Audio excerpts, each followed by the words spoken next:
Yeah.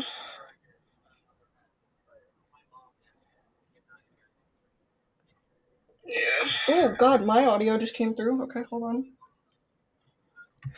Okay, alright, so I think. Oh, Jesus. Alright, everybody's gonna have to remute themselves and, like, unmute and remute in the green room. You are hearing yourselves, though? Okay, hold on, I gotta. Okay.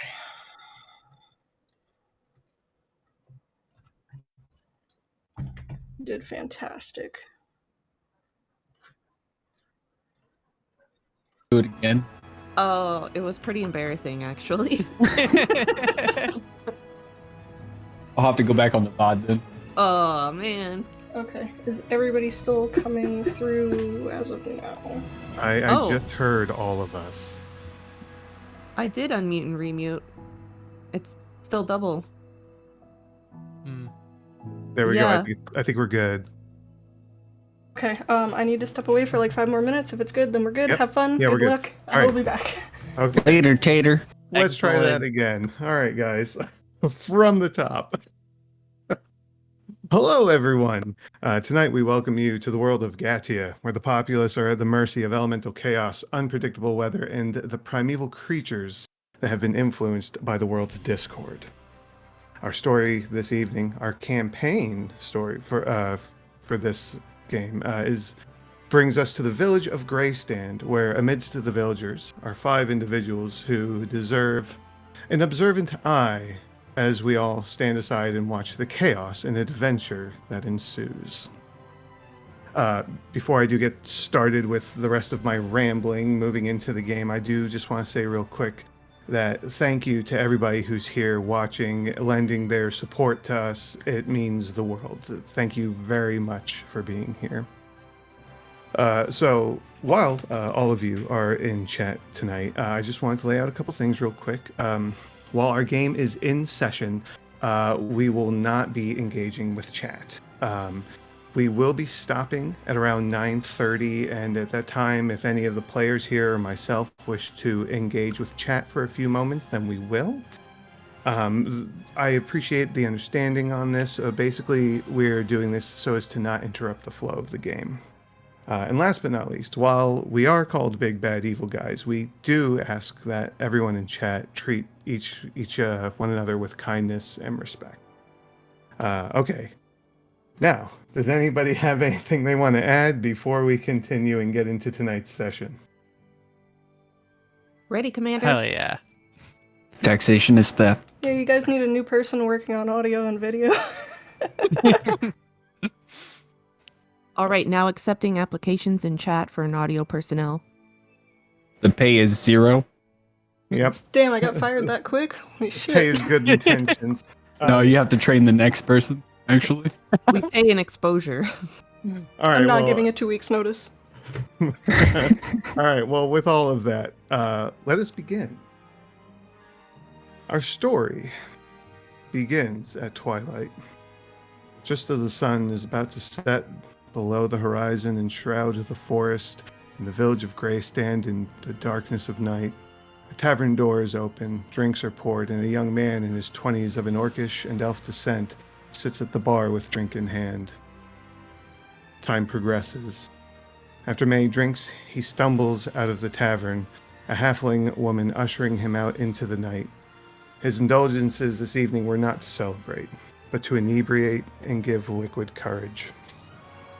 He stumbles through the village as it begins to rain, back to his family's home, pushing through the door and heading to his room. He leaves a mess in his wake of dirt and a single leaf that falls from his clothing and onto his bed sheets. He retrieves some things he feels necessary for what he is to do next, and leaves. The Irised Forest is a dangerous place. Rule 1 of Greystand: don't go into the woods alone. He searches for something he knows, not how to find.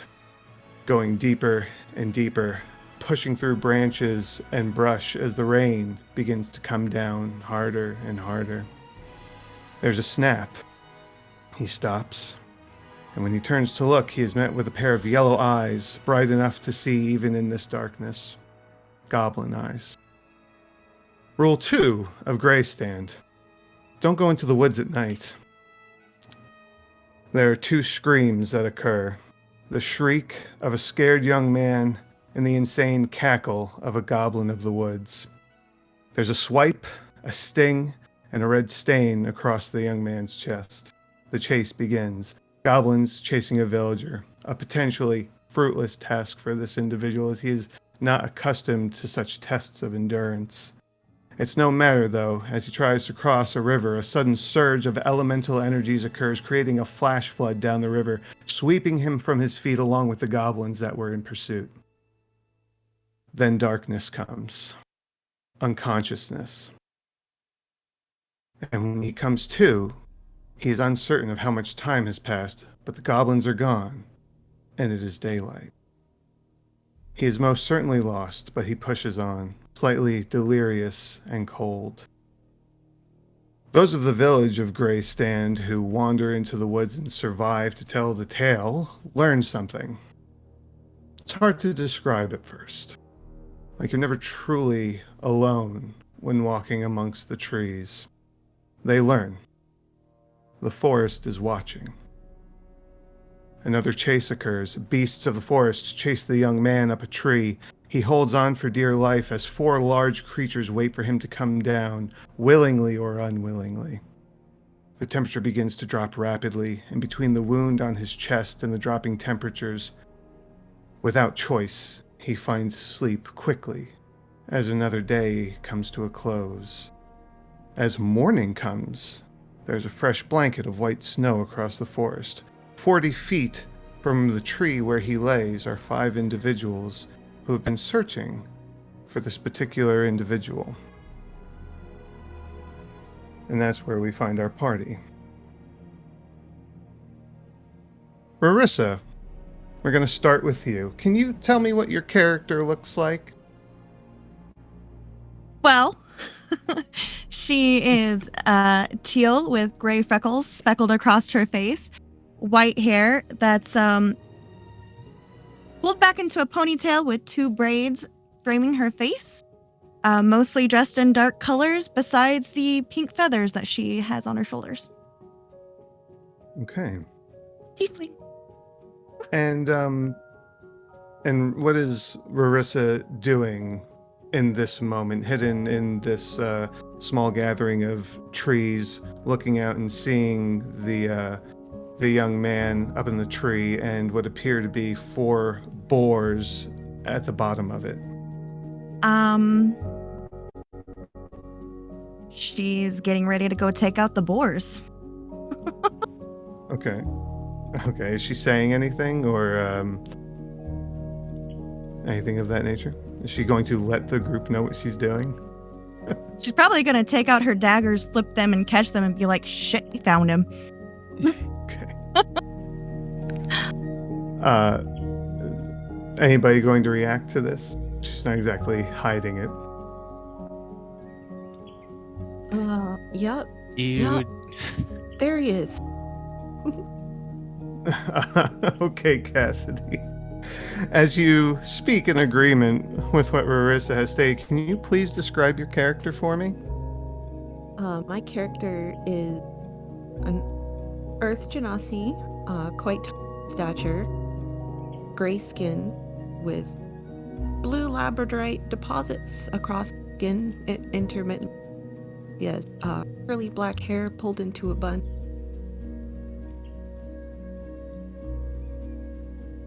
Pleasant smile. And a pleasant smile. Okay. Who's Ulrich or Tim? I think Ulrich, you were about to say something, weren't you? I was gonna ask Marissa if she uses those often. Did you say daggers plural? Yes.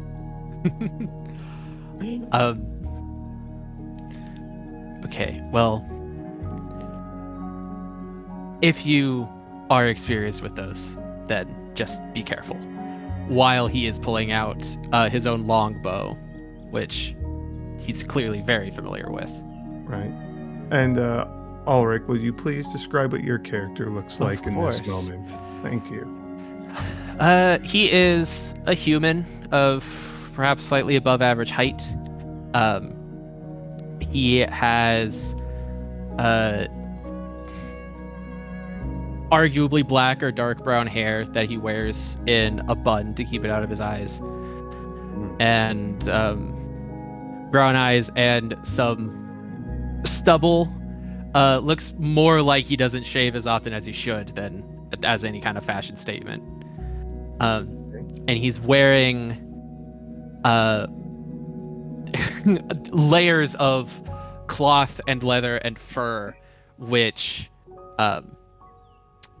very much give him an outdoorsy type of vibe. Something that would hopefully protect him from both the weather and animal claws if it comes to that. Right. Mm. Okay. All right, great. Tim or Rena? One of you, I'll go. Okay. Tim Todd Thomas stands at 5'10", very lean build. His face has been kissed by the sun. He's clean shaven, light circles under his eyes from nights spent studying. His face sits with a studious gaze. Ulrich, you take lead. I'll follow. Let's get this boy back home. Before What are you gonna go ahead, ahead, please. No, it's okay. What exactly are you gonna do as you follow Tim? I've got plans. I've got a stick and a spell. Let's see what we can do. A wish and a dream. Even as DM, that answer concerns me, and I know what you all are capable of. And Rena, are you here? I am. I've Okay, arrived. great. Yeah. Please. Dun, dun, dun. You are perfect. That is perfect. So can you please give us your character description and what Rena is doing in this moment as everybody is essentially assembling? You know what I would love to do? Hold on, pop out my character sheet. Maybe. Anyway, Rena's blue or teal. She's very sharp features, high cheekbones, fine jaw. She's got soft pink eyes. I'm kind of covering myself with my my character image here. Don't hide behind the character. I'm trying to. This is me now. She has short, white, choppy hair with some cute little bangs hanging from the or down her forehead. She has same horns as her twin sister, and I did not think of what she was wearing, but she's wearing armor. Okay, So, leather armor. Got it. am I wearing leather? I am wearing leather. Yes, so leather armor. Okay, great. And just to add in there, I forgot to mention the pale pink eyes for both of us. Yes. Pale pink eyes, yes. Okay, so Ulrich, you're taking the lead, correct? I think I probably should. I don't know how often any of you have been out here, so. Okay. Give me a perception roll, please. Oh, will For Captain. do. A perception. Physical in the woods? dice. That's my favorite. Is it your favorite? I don't believe you. It's super is my favorite. Oh. You're rolling As really a low on persuasion. 12 total. Off to a 12 great total, start. yeah. Okay, no, it's okay. That's I get double proficiency in the woods, and I still get a 12. Ow. Well, you really had to work on that. Yeah. Yeah. It does not appear that these creatures, these boars, have noticed you yet. Being a ranger, being one of the rangers of Grey Stand, you would know that the forest, the world, well, I guess as far as you know, the forest has a weird effect on animals sometimes, and you notice that something is weird about these boars, but you can't quite tell what just yet. But they have not noticed you. Okay. I'm gonna make sure that I have everyone's attention, and I'm gonna try to speak very softly. Okay. I'm gonna say, if at all possible, I would rather scare them off than try to fight these things. Because we need to get to Braylon in the tree. So, I'm open to suggestions. I could really use more leather, though. What? I could really use more leather. Oh. I have more books to bound. Shit. But you make a fair point. All right. Well, Also, we'll see how this works out. okay. Also, amongst you, an individual who I forgot to mention is a young woman named Anthea who followed you out into the woods. Anthea is a young-looking woman with long platinum blonde hair with ivy intertwined throughout. Small fawn horns protrude from her forehead. She has light green eyes, a slim figure, and she looks like she's freezing right now because she usually dresses pretty light. This is not good weather for her.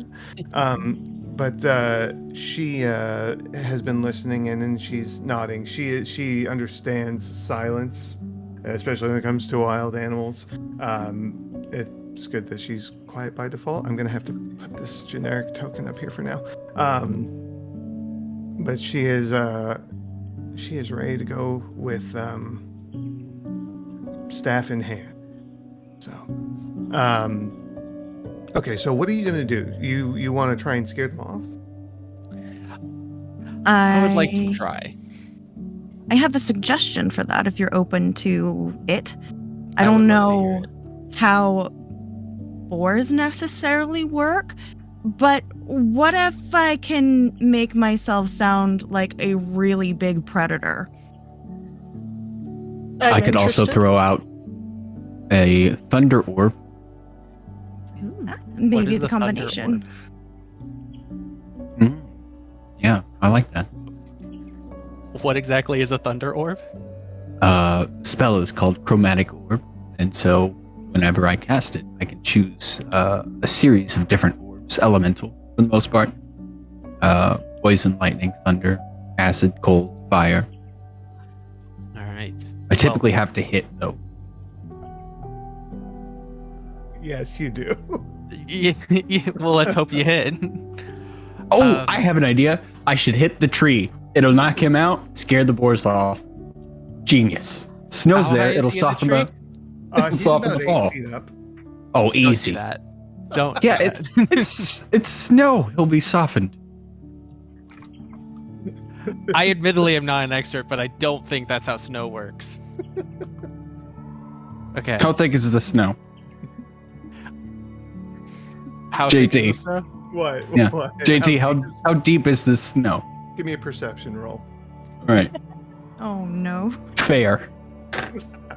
Nat 20. Oh! Ah, You Okay. didn't. So that's a 22. That's our first nat 20. All right, that's Dun-dun-dun. amazing. Thank you. Woo! All right, hold on. We're gonna do something here. Give me a high or low, Colby.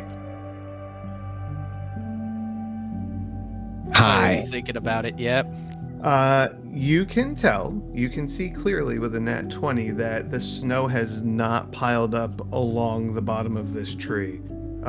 You can actually still see where part of the base of the tree goes down into the ground, so he's not going to get pushed by any snow. Oh, Okay. that's a splat. Grunch. So Better I no vote. than not. I vote loud noise. Hopefully, it'll just scare them off. And if not, Tim, you might get your leather out of this. Okay. Well, Marissa, if you want to charge in, I'll happily throw in my loud noise with you. Okay. All right, bow at the ready, arrow knocked. Ready for this to not go well. Got I'm this. gonna use thaumaturgy to make my voice boom up to 3 times as loud as normal. Okay. And I will cast Chromatic Orb. And I'm gonna take a deep breath and I'm gonna go. That's my favorite noise. Yeah, I'm scared. I don't like that. Sounded a little demonic. I'm not gonna lie. I don't know what that was, but that was terrifying. That was I her love inner thaumaturgy. eldritch horror. Yeah, Tim gets it. Yeah. And- I love thaumaturgy so much. It's just edgy prestidigitation. It's my Yeah. favorite spell. It's all just it's just presentation. Okay. And Tim, you are gonna cast Chromatic Orb. This one that I've got pointed out, I believe you can see. You're going to okay. Okay. Let's see what Um, happens. Yep. So all right, go ahead. Roll to see if you hit. Oh, that's what that does. I needed it anyway. I needed to see the modifier. That would be a 17 rolled. Okay. A 17 hits. Okay. Let me figure out where my D8 is. While he's doing that, Rarissa, roll me an intimidation check, and you can do it with advantage because this successful hit is going to count as helping you. That's Okay. 17 damage. Okay. Rolling 2 dice with one hand is not a thing.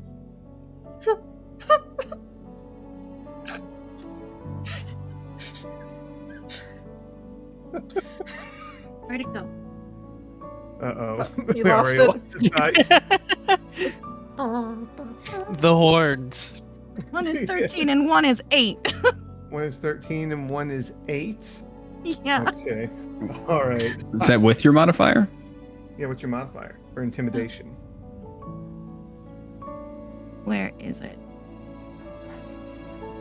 I'm gonna be back in 2 seconds. I just gotta close out my work stuff. It's No, towards 1. the center. It's 1. Really? It's 1, so what, 14? Yes. Okay, so hold on one second. All right. Ice Pop's my dad, y'all. Oh my god. Hello, Dad. Hello. He's everybody's dad now. Okay, so you run out and at the same time there's just you see out of the corner of your eye this ball of energy just right past you and careens into one of these boars with a accompanying noise, and that boar, Tim, just drops dead. The noise is so loud it shakes his little brain into mush, and it just freezes and collapses on its side. Ooh, And he's preserved. he's Yeah. Oh my god. where would you run out to about Rarissa? If you could just show me on the map. Move your token out. She probably would have stayed like behind this bush. Oh, okay, all right. So that just gives me an idea. So they're all going to start running in this direction. They are fleeing. The boars run away, and you have a dead boar. Marissa's just gonna turn towards him and be like, You bowing? no, like, It there was you go. impressive. They're gone. They're gone. Okay.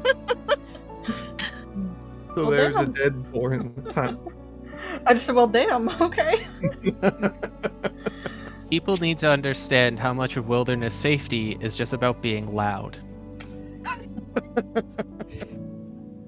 We should arm every ranger with a trumpet.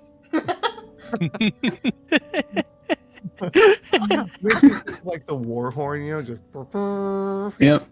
I'm sure a blacksmith wants to make make trumpets, right? She could do that. Yeah. Let's. You made So enthusiastic. I don't have Yeah. enough projects on my table right now. Let's add some musical instruments to that. yeah. Why not? They're not there for safety. Yeah. They're They're so safety OSHA horns. approved. trumpets. Now, I've got a hypothetical to pose real quick. Go for it. Sorry to break off, but if you make horns, those horns out of like bull horns, out of the animal tusks and horns, Mhm. could you make a kazoo out of the boar tusk? Yes. I say yes. Certainly try. Such confidence. I Alright, gotta that's say, all I I'm had. not super familiar with the anatomy of a kazoo, so I It's don't. wax paper in like a whistle is what it is. Yeah. Okay, sounds doable. Oh, you know what? You can make that with beeswax, I bet. All I'm saying is if I don't have a kazoo in my hands by next session, there's going to be a problem. All right. This is a historic moment. Yes. Okay. Tim Todd Thomas or whatever invents the kazoo. The safety kazoo. I'll they're all gone, and we still have one boar left to collect leather and tusks from. So. And meat. all right. I'll go rescue Braylon out of the tree. Oh, that's nice. Well, we're all standing down. Yeah. He's up there freezing his butt off. Yeah. We're all just quipping. Is it safe for me to proceed forward? If you are going to be looking around before you continue, then give me a perception roll. Then. Absolutely. Let's see how If bad I you're can being screw up my cautious first about roll. this. Okay, it's not that bad. I saw the ones. It's 16 total. Okay, yeah. No, everything looks clear. Sweet. You're able to make your way out towards the tree. You don't see any boar other than the dead one. She looks up and goes, Braylon, you just hanging around up there? He is unresponsive. Oh. Oh. I guess I'm gonna climb up and try to get him. Okay. Is this a safe tree to climb? I mean, he did it. Actually, he kinda got Point. launched by water. I can give No, you a boost. he got chased up a tree. He got chased? Yeah. Okay. Try to give you a boost. I apologize. I wasn't listening. How You're- dare you? I know, right? Classic guy. You're good. Everything's fine. All right. Ulrich, what do you mean by is this a safe tree? I mean, like, is it like some trees are easier to climb than others? Is there any is this a difficult tree to climb? Is what I'm asking. With enough arm and leg strength, one can climb it. It just might be a little difficult. Okay. There's no low branches, so. So I have sorry. Potentially related question. Let me just double check some of my stuff over here.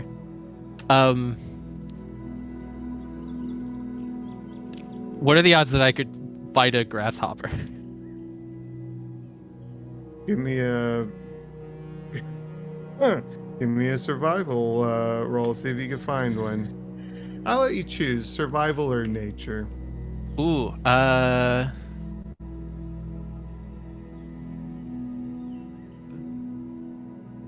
Hey, where is my nature? Oh, there it is. Nature, please. I will roll this as a 16. Looking around, you do not spot any grasshoppers. Probably because it's fucking cold out. Well, they could have. This cold came on quickly. Perhaps they flash froze. Okay, perhaps. Perhaps. What did you roll? A 16. 16. I'm just trying to. Yeah, no. You're good. I'm saying I could. I'm not saying I have to. Yeah. No, you know what? You make a good point. This was a flash freeze, so yeah, sure, I'll give it to you. You find yourself a nice frozen grasshopper treat, sure. Yeah. Okay, now I have another question. Oh. Yeah, what's up? Actually, let me double check. No, it does say specifically a hind leg. So I'm going to take this grasshopper, and if we all forgive the animal cruelty, I'm gonna take each of its 2 hind legs. How dare you? I'm gonna Oh put my them in my God. pocket. You're gonna put them in your pocket? I thought you were gonna use them. I thought you were Well- gonna eat them. I mean, I don't know. Like, if Rena can just climb the tree, then I don't need to. But I now have them for the future. Oh. Could you describe the sound it makes while you crack these legs no. off the frozen grasshopper, please? It's like a Mm-mm. very Oh, yeah, tiny they- twig. I can't. Just like a little. Oh god, it's not So- necessary, guys. So you stated there was no low-hanging branches? No. Alright, so I've got 2 hand axes. I was Oh, thinking hands. of hand axing my way kinda up until I can find branches. So you're going to use the axes as handles and pull yourself up, essentially? Yeah. Athletics check, please. That's Yeah. fucking awesome. That is awesome. That's pretty hard. Yeah. Not when you see my modifier. Oh, okay, 21. Oh, dude. Very nice. Yeah, you just start pulling yourself up. Use your feet to push up the log, maybe, and you get up there, and he is just out cold across this branch. What are you gonna do? Check for pulse, make sure he's still breathing. All right, medicine check, please. Absolutely. Am I good at this? Not really. Okay. I can do math. Okay, 18. Wow, I 18 know. again. Wow, that's a good roll. He's breathing, but it Okay. is shallow, Ah, shit. Okay. and Um, he is 100% unconscious. Oh, great. So I'm trying to think of how to get him down from here. I have rope. Straddle you're the good at branch. tying rope things. Straddle I- the branch. Hold onto his hands. Lift him. Lower him down. Very carefully. You're saying Catch his you're legs. We You need can make a human basket. What? Pardon, Make a human basket. ma'am? You just link There's- your arms together and there's like 5 of get us? underneath of him. Yeah, get underneath of the like landing spot and then you catch him in the Yeah, human you How get basket. 2 on each side Okay. and link arms.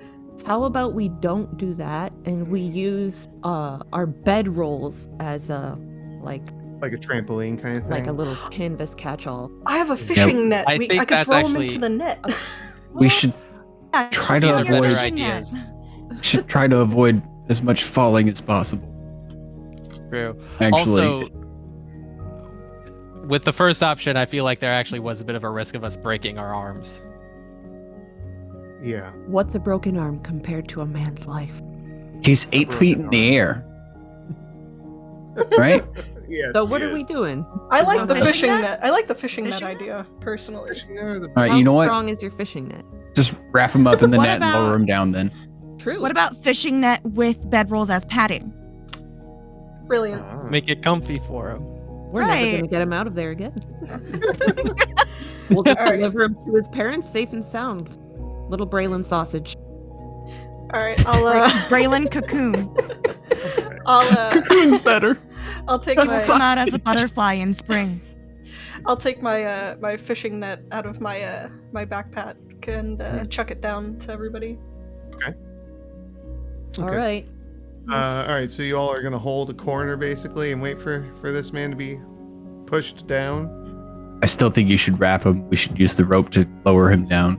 It's one of the Yeah. branches is a sort of pulley, but we To can do reduce the this. falling. That is probably a smarter. We can Yeah. do Yeah. both. Oh, Both. guys. Listen, Use no the one pulley ever to said we're lure him smart. into the net. And use. I think that's the way to Let's do go. both. Yes. Okay. Yeah. Both. So we should get. Both is a good option.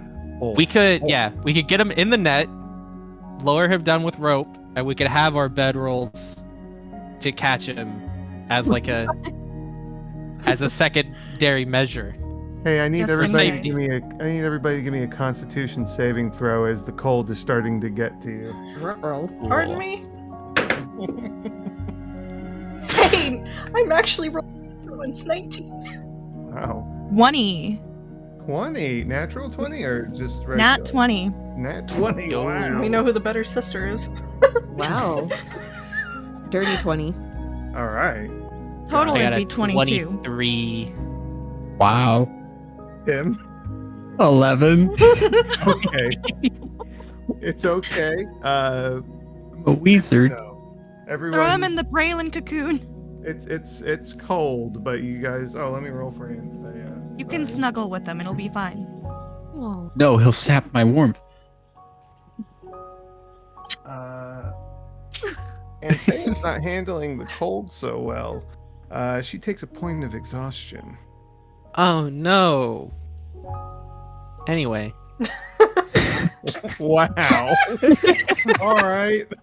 Oh my god. sorry, Okay. I saw my opportunity. So Well- I'm gonna tie a rope around him and I'll lever him down. It's more of a just in case because, as JT said, I don't have good luck with tying rope off. So And we're already holding the net on the bottom. Right?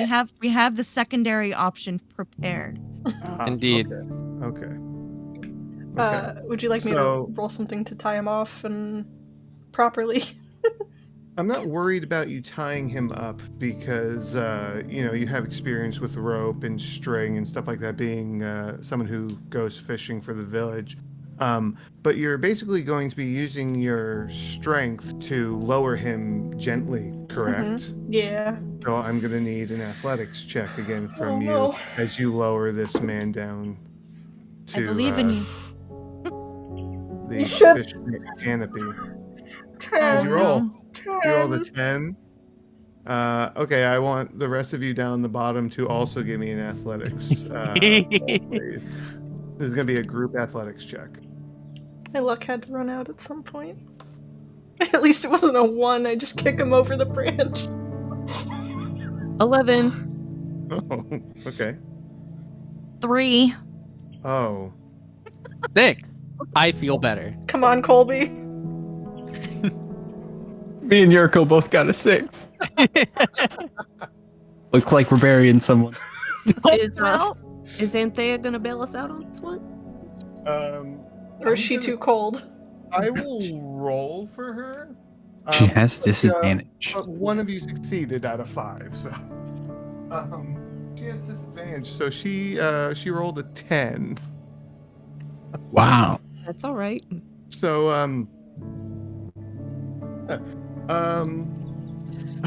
Rena, I need you before I lay out this narrative. I need you to give me a dexterity saving throw, please.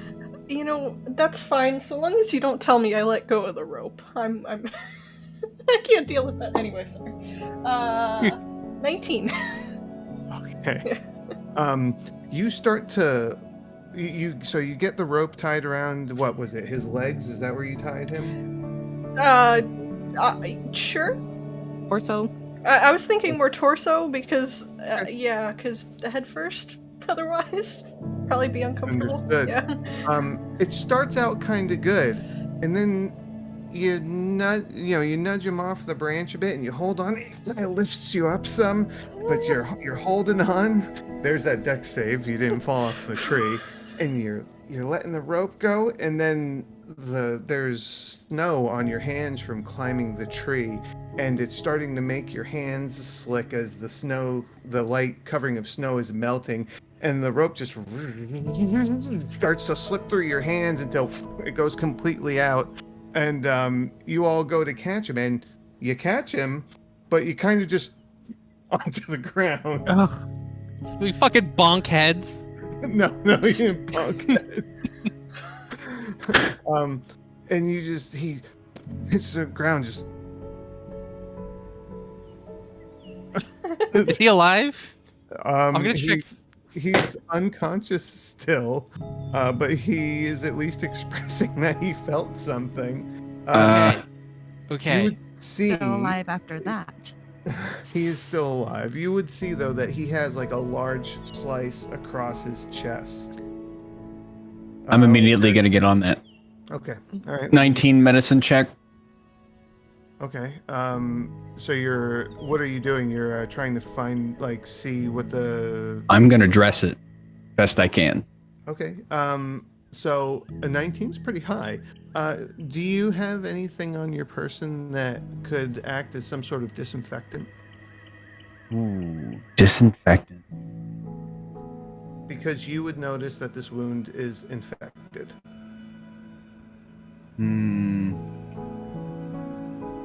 Not written out. Okay. Okay. All right. Well, So you can still dress it, which, I mean, that helps because you're stopping further contaminant from getting into the wound. sure. But that is something that's going to have to be seen to eventually. Um, Can I make an attempt here? sure. What do you got? I'm wondering if I can attempt If you can. perhaps using cauterization. Is that necessary? Are we not? I don't think you're at that point yet. Can I use Little closer. Or... cure wounds to improve the healing process? That would be great. Sure, you could certainly do that. So I see the condition that Braylon is in. Feel pretty guilty that we all literally let him down. So I come over, reach my hands out towards his chest. Real quick before you do that, Cassidy, quick question for the GM. Would prestidigitation count? I will say that it will help, but I think both of you doing what you want to do is the right course of action. That's the best course of action. Okay. I'll assist. I'll go and do my little prestidigitation first, and then I'll let her come in with healing if that's fine with her. I think that would enhance the cure wounds at the very least. A little louder. I said, okay. Oh, okay. All right. Would you like to roll for cure wounds?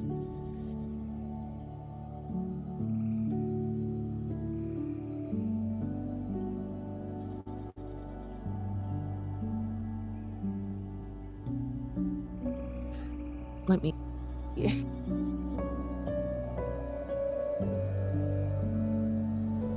Could you give me a? What was that? Could you give me a moment to find Yes. my D8? Oh, yes. Did it run away? No, I just have to bend. Oh. Get that out. So while she is doing that, what are you all thinking your next step is? You're just going to get him home, or? Well, I'm gonna step out of the tree. Carefully, hopefully.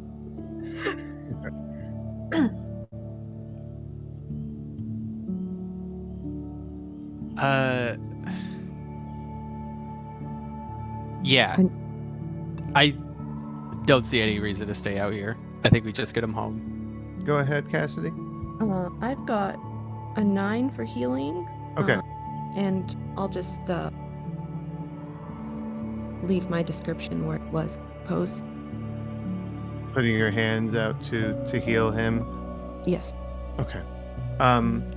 You would notice those that are tending to him, what was shallow breathing has evened out, and he is seems to be breathing normally at this point, but he's still unconscious.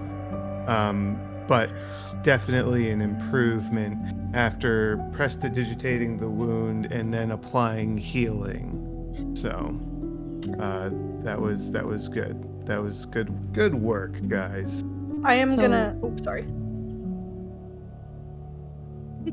Go ahead. I was just gonna say I'm gonna take off my coat and give it to him because I'm assuming he was not up in the tree when it was flash freezing. So he's probably not wearing cold weather clothing. No, he's not. No. Yeah. I'll just Go ahead, drink Cassidy. over. Okay.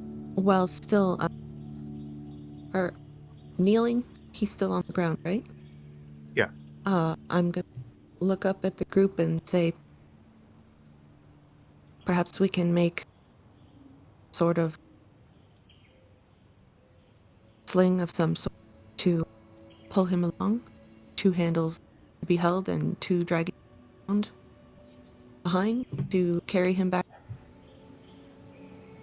We could use my bedroll. Mm-hmm. And the net might work. Okay. Sounds like a good Oh, idea. yeah. Okay. Sounds So, since there are 6 of you, including Anthea, I'm gonna say that bringing him through the woods isn't going to slow you down as much as it normally would because you have enough hands on you. But regardless, we're still gonna do survival rolls to get out of the woods. I don't Um, wanna. I do. So, just as a refresher here, and so everybody that's watching knows how we do this, you all are going to be, one of you at a time is going to be doing a survival check. You need 3 successes in order to make it to where you have to go, wherever you're looking to go. If you reach 3 failures before 3 successes, it basically results in either getting lost or just being hindered by the elements in nature and not being able to move at a speed in which requires you to reach your location in the intended amount of time. So who's going to be my first survival role person? Me. Okay. Nat 20. For a no. total of 25. Wow. Heck Big yeah. spender. Wow. Critical success. Critical success. That's really good. I'm gonna mark Does that count as 2 successes? it does count as 2 successes. Yeah! Actually. Nice. That is a thing, yes. So, all right, so that's 2 successes, no failures yet. Rena, you know where home is, and you were paying enough attention on the way here that you know exactly the path you took, and you help whoever is walking in the front, whether it's you or not. You are helping the rest of the group find their way down the path, heading towards the village. Mhm. Who is next? I'll roll. Okay. Twinsies. Wait. Gotta give it a kiss. Gotta make sure it knows that I love it too. Mhm. Does that work? We're gonna Apparently, find out. no. It's an 8. Okay, that is a failure. Dice does not accept your bribe. Okay, it hates me. Next die. Do you have a jail handy? No, I just threw it. Oh. Yeet. Aw, dang it. I'm going to have to get 2 fanny packs. All right. All Shall I right. roll? If you wish to go next, then yes, you may roll. At some point, I gotta. My survival's not as good as you might expect. Okay. I rolled a 5. Okay, that's another failure. Oh, another night in the woods. Yay! I skipped a line of flavor here. Rarissa, you start to take over the navigating through the forest, and you're going. You feel positive, like this is the right way to go. And then Ulrich, you're like, oh no, we have to go this way. Remember the fern, and between the 2 of you, you get further lost into the woods. Not the So- fern. Group effort. I forgot that the Screw fern just that immediately fern. died last night. Told you to forget about that gully. Gosh. Ba-dum-bum. Okay, so Tim Your little or baddie. Cassidy, I need one of you to roll survival for me. Come on, y'all I'll don't. do have- the deal breaker. The Yeah. pressure's on. You have Dun, 2 dun, successes and 2 failures. Right. Gonna get it.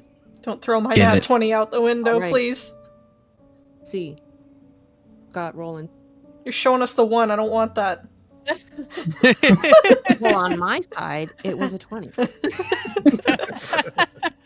much sass. Well, I just want you all to know that I love you. Oh no. It's an 8. Oh no! I don't like the failures. Dude. Can I do something here? Sure, what would you like to do? I just like to check on everyone's being. Everyone feeling. Are we holding up? Yeah, I'm feeling okay. I'm getting a little chilly without my coat, but I'm not infected, so that's, Yeah, I don't know why this question kind of feels like a trap. yeah. Is that in character or out of Oh, character? that was in character. No. Oh. Coat. Yeah, I'll be spicy. It was in character. I just wanted to know if you'd like to stop and build a fire instead of looking through this weird snowstorm. Because we can do that. By the way, I do need everybody to roll another con save. It's been about an hour. Okay. It's been at least, Get the well, actually, it's been difference, guys. multiple hours with 3 failures. 24. Okay. I don't know what's happening tonight, but I'm not questioning it. I'm very happy. 12. 14. 22. What was yours, Cassidy? 7. Okay, Ulrich, what was yours? 14. Okay, and Rarissa, you said 22? Okay. I rolled a 20 and it's yeah. Okay, yeah, you're fine. I got you. Internal Cassidy, blood sort. Cassidy, you take a point of exhaustion. Oh no. Oh, yes. It's a good thing we decided on that campfire. Yeah, I'm not feeling too well, guys. I think I'd build a fire. And just for those that don't know, 1 point of exhaustion means until you achieve a long rest, you have disadvantage on ability checks. Oh But you all are bedding down for the night, as it is time for campfire. It's been a day. Much like on your way in here, the forest has befuddled you. I'm not sure what word to use here, but that feels like a good word. Yeah, man, forget that fur. It works. Okay.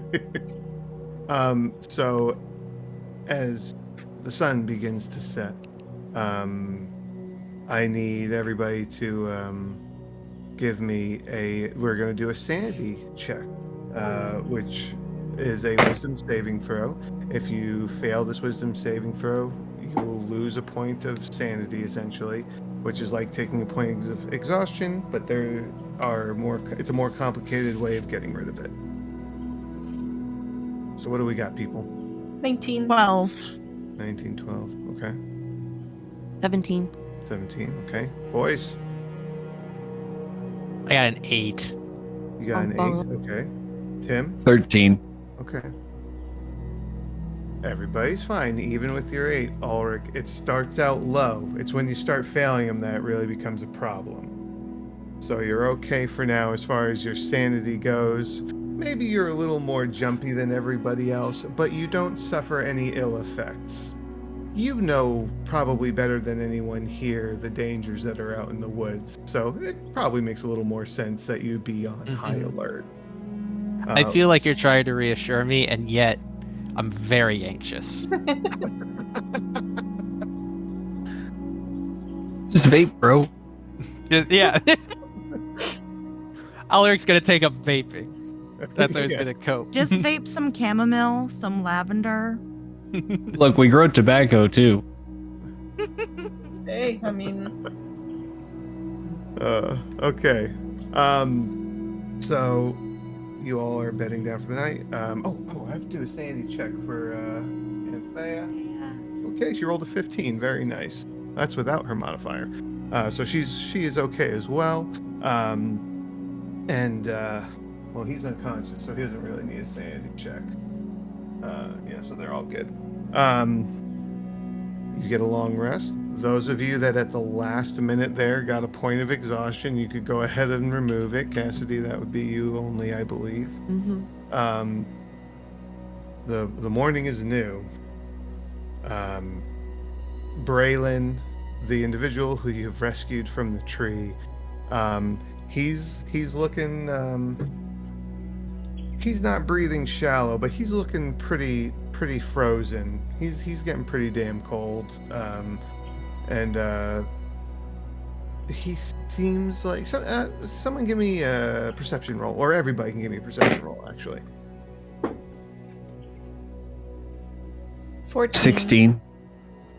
14, 16, 17. 17. What was that, Cassidy? 13. 13. Renna? I said 14. Oh, okay, gotcha. You would all notice this, and he's starting to fidget a little bit, like he's starting to wake up some, but it's just kind of a slow process. Okay. I didn't mention I got a nat 20 with a 27. Holy Okay. shit. If that Changes if- anything? yeah, if you could give me just something to make me feel special. It seems like he's dreaming. Lovely. He's moving in his sleep. Oh, it's Um, like puppy kicking. Yeah, like a Yeah. dog kicking his legs. Hmm. There's no Give him nightmare belly hags in this rubs. forest. What? There's no nightmare hags in this forest, are there, Ulrich? You know of? Oh, Ulrich. Are there? You know of. Not that I know of, yeah. Let's check his wound. 13 plus 4, 17 for the medicine check. Okay. You just it has nothing. Redressing, reassessing. Okay. That's You pretty can. much it. Okay. As long as you have the material to do so, you can redress the wound. I'm ripping up some of my extra clothing. Okay. All right. So redressing is no issue, and the wound hasn't gotten better, but it hasn't gotten worse either. So. I didn't think that in the first session we'd be tying people up and stripping. Well. It is what it is. Excuse me, Cassidy.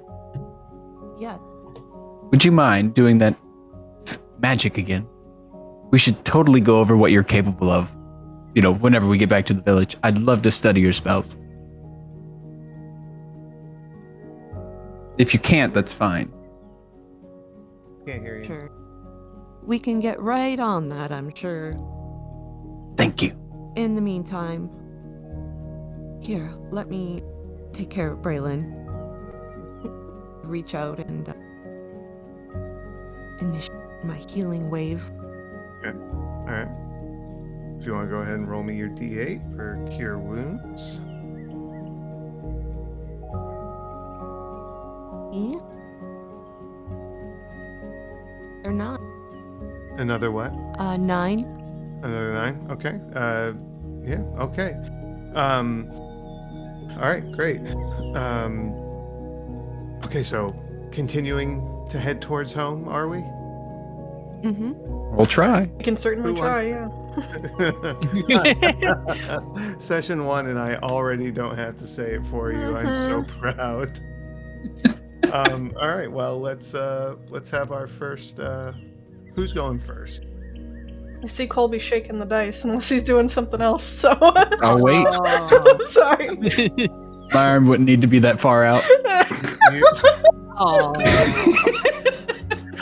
you have the stream ready to mature, right? No, actually. Uh-oh. You might want to do that. It's probably fine. Starting off strong, guys. I got a 6 total. Hell yeah. Okay. Yeah. Start a new counter. All right. We're gonna die in these woods. Oh. Braylon will die first. All right. Well, Yeah. Okay. Hold on now. Give me 1 second. Oh, great, There's now a we're point dead. of order here. we're Your- gonna your kill the roll- puppy. What? I said we're gonna kill the puppy No. No. because he's dog kicking. Oh. No. Okay, so when you wake up, the snow is already starting to melt. And it is doing so. Oh, I should change this music because you're in the forest. It is doing so because it's starting to rain again. Oh, Great. Just what I always wanted. Sleet. Yes. Hate being wet and cold. Um, the rain is helping break up the snow, if you will. Where's my forest music? There we go. So good. Maybe you don't have to do con saves now for the temperature, as it is starting to. Actually, I imagine it's probably a little humid, a little moist right now. So Oh, enjoy that. God, I hate I had you. to slip that word in there. But at least it's not snowing. But yes, with your 6, I believe, less than 10 that it was. Yes. The forest has undergone some changes with the weather being the way it is, and the paths just don't look the same. And no progress is made towards your way back to Greystand. Who's next? I'll try it. Oh boy. 16. Don't kiss the dice. Don't do my mistakes. Okay. Hey, 16. Oh, Very good. You're starting to feel like you found your path again. guys, As just follow you me. It's okay. I know where I'm going. you did roll a nat 20 on the previous day, so It was not enough. It could not overpower our sheer ineptitude. It tried. finding yourself on the path once again, who would like to follow up with the next survival roll? can I take that? If you would. So I'm gonna offer an idea to the group.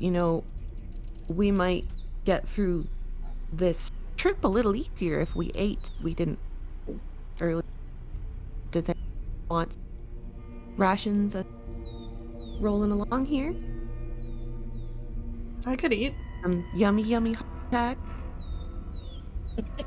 Yummy Sure. heart attack. Such words No. have never been uttered until now. Just Why not? pretend like it's good. Roll. Dirty 20. Ooh, and what is this a roll for? I'm sorry? The survival. I was doing the survival roll. I was just okay. prefacing it roll. Well, I appreciate you prefacing it with roleplay. That's a dirty 20? That's awesome. All right, so we're back up to 2 successes with 1 failure.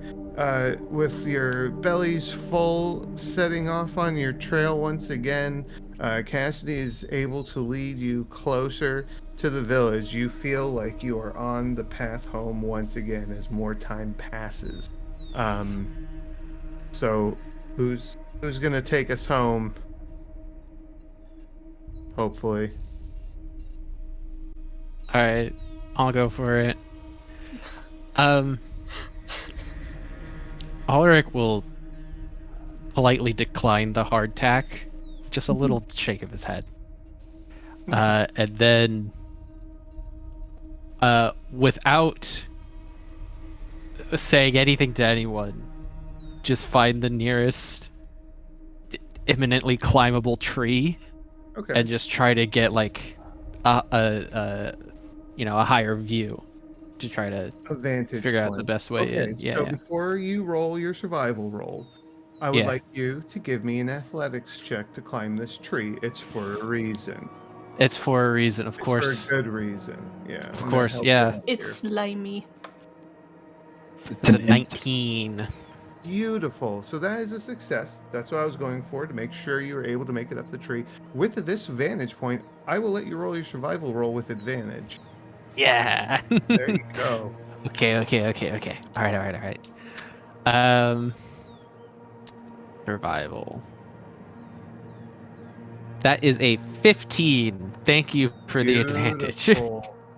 Well, as you shimmy up this tree in the far distance, you could see the rising chimney smoke from the village, and just barely see what is basically the tree line that surrounds the village.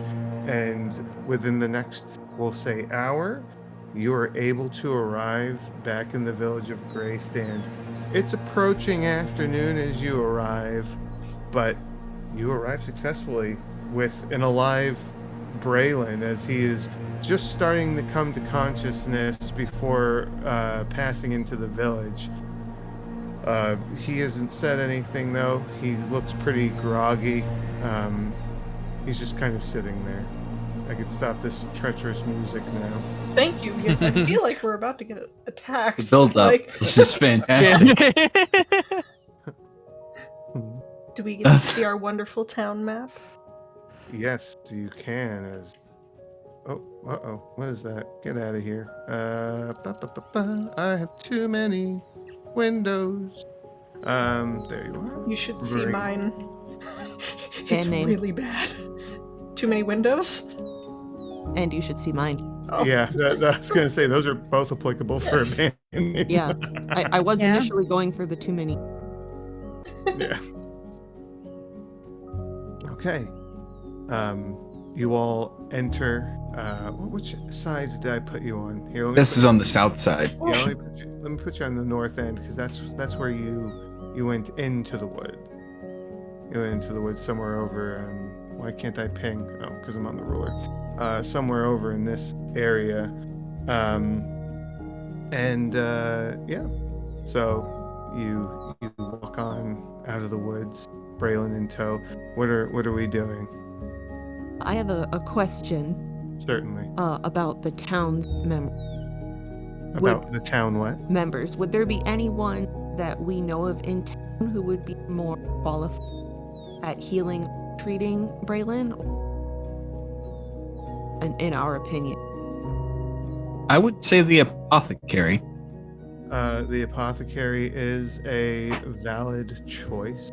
That's the only one that Tim knows of. Right. So that's one.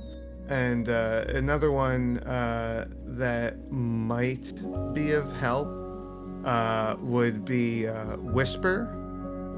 They are the gravekeeper, but they do have some knowledge of, first aid and things of that nature. They know how to dress a body. They know how to spot certain things.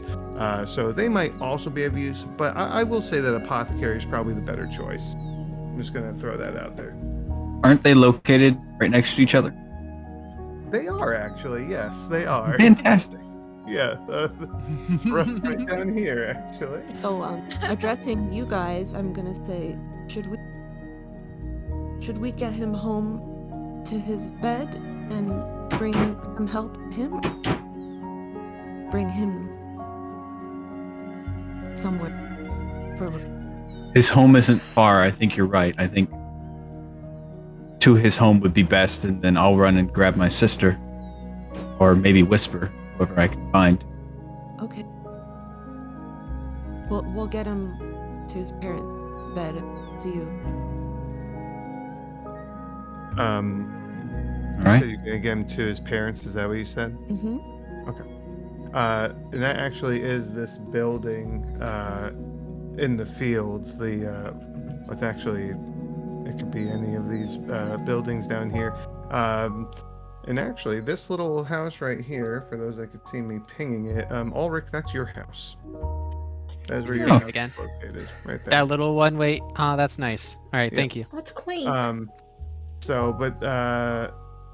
right, Tim, you're going to find your sister. Yes. Yes, or Whisper, whoever I can actually manage to grab. Okay, and the rest of you are bringing him to his house, Braylon to his house, right? Yeah. Okay. Let's see. Well, Tim, go ahead and give me. Well, as you're running off to search for either one of them, go ahead and just give me an investigations roll. Oh, thank God. Oh. It's a 21. Oh, fantastic. I'm going to ask you then, who would you like to find as you search? Because you rolled very high. Your choice. Talia, because I know that she'd probably berate me for not having anything to sanitize the wound with. And I need supplies. Understood. Let me just pull something up real quick here. Plus, he loves his sister. Sure. but not in a weird way. Let's get that covered. Doesn't have a complex. Nobody was Hey, thinking that. We're in a different time period, so I mean, I don't know. I can tell you, I'm immediately now suspicious. it wasn't before, but now. There has Todd Thomas Lannister.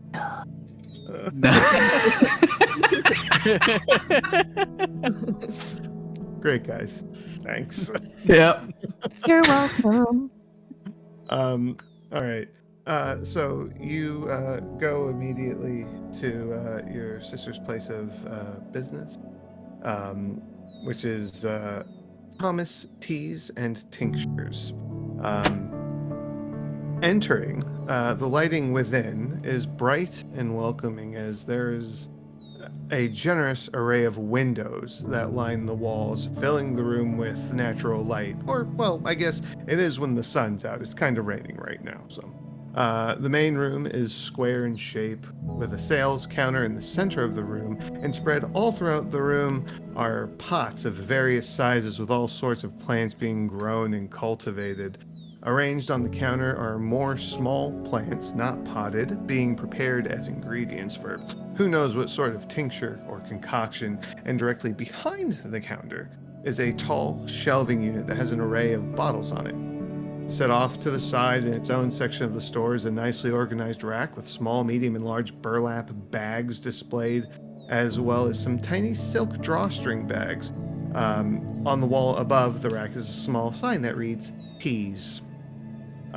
Moving about the store and organizing the various pots and plants is a female human with long blonde hair, blue eyes, an athletic build, and is dressed in pants and a tunic. She basically is dressed as if she would be working out in the field as your family does. The outfit's tied together with a sun hat on top of her head. This individual, of course, obviously is known to you as Talia Tia Thomas. She stands up straight from what she's doing, and she looks over in your direction. And she says, "Hey there, Tim. Where'd you get off to last night? I didn't see you around. You all right? Everything okay?" I'm doing just fine, sis, but we got an emergency, all right? Already been. I'll catch you up, but that Braylon kid, we got him back. He's in rough shape. He looks worse than that plow than when we hit that 5-foot rock. We gotta get you over there. His wound's infected. I didn't have anything. All right. Oh, all right. Well, we're gonna have to talk about that later. I'll grab some things. You got him back at his house? Yep. All right. Get your kid. All right. Yeah, I'm gonna get everything. I'll meet you over there. She just starts gathering things. And as soon as she can, she heads out. The rest of you, you approach the Roundstone Cattle Ranch, and who's doing what? Who's at the front of this group?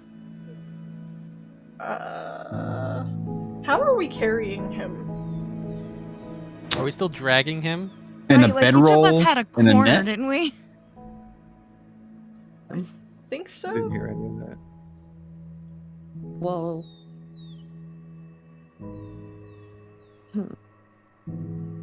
I can definitely be holding him for right now. Wish to run about, call about. Here, let take care of Braylon. Go find. Oh, I didn't hear that last part. Can you say it again? You guys.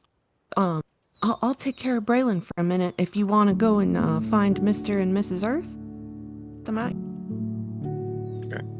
Sure. All right. Or I can just get in his house. But Sorry. So who's going to? While she's holding Braylon, what's your strength score, by the way? Cassidy? I am. Ooh. Well, what's the score? Oh. 15. Okay, Okay, gotcha. Okay, yeah, it's easy enough. He's a big guy, but I mean, You're good. You can hold on to him if you're gonna actually like hold him. Yeah. Okay, so who's going to go find the parents, knock on the door, however you wish to go about doing this? Me. Okay. And then I don't know if anyone else is joining, but I'll go run off ahead to the house. Yeah, I'll be with Rivissa you would too. go. Yeah. Well, a whole bit band. We'll go. Mhm. All right. So you all are running ahead. Cassidy, you're carrying him and walking at the same time, right? Like you're Yeah. following them. You're Yeah, just I'll going at a just- slightly slower I'll pace. just focus on placing my steps firmly. Lose Okay. balance. Okay, Just- gotcha. Run up to the house and start like violently banging on the door. Okay. Let's. Higher level. Hi, I'm JT. Hi. I have. Okay. Anyway, so what? You just walking up and he's like, "Bomb!" You just gonna keep hitting it? Yes. Okay. You're like slamming on the door, and you stop yourself just in time as you almost punch Goran Earth in the chest as he opens the door, just rips it open. How tall is he? I'm 5'9". He's like 6'1", Oh, never 6'2". mind. Okay, yeah, I guess I could potentially punch him right in the chest. That's Goran Earth is a male half orc, half elf with black medium length hair, a muscled build, grayish green skin, small protruding tusks that jut out from his lower lip, slightly pointed ears, and somewhat soft facial features for someone with orc descent. As he looks, he opens the door and he has this moment of irritation on his face. It kind of looks like he hasn't slept too well. Looks a little tired, probably more than usual, outside of all the labor they do on the farm. And he looks at you, a moment of irritation, and then it softens when he realizes it's the group of you, and he says, "Did you find him?" Yes. She'll just turn around and point. He That just works. pushes you out of the way and okay. starts walking towards Cassidy, who he sees. Immediately walks up to you and puts his arms out to take him from you. And he just says, "What happened? Tell me." I'm gonna ease him into his arms. Say, we found him up a tree. He's starting to come around, but he's got an injury. Try to get treated real soon. Can you get him in bed? Do you need some help? No, I can manage. Thank you. Okay, I'm gonna get him inside. And he turns and he just it completely avoids the rest of you, or ignores the rest of you, as he just walks into his house, doesn't even shut the door behind him, and goes straight to the bedroom. Ulrich, you would know he's headed that way because you've been in the house before. I'm gonna follow him in the house. Okay, all Yeah. right. What are the rest of you doing? You're all gonna follow him in? Yeah, Okay. I will at least. Yeah, Okay. I'll come in. See us See if what? in case he has any more questions. Okay. Tim, I'm going to say that you show up with your sister not too far behind, just as they're all starting to get into the house. So you're roughly showing up at this point.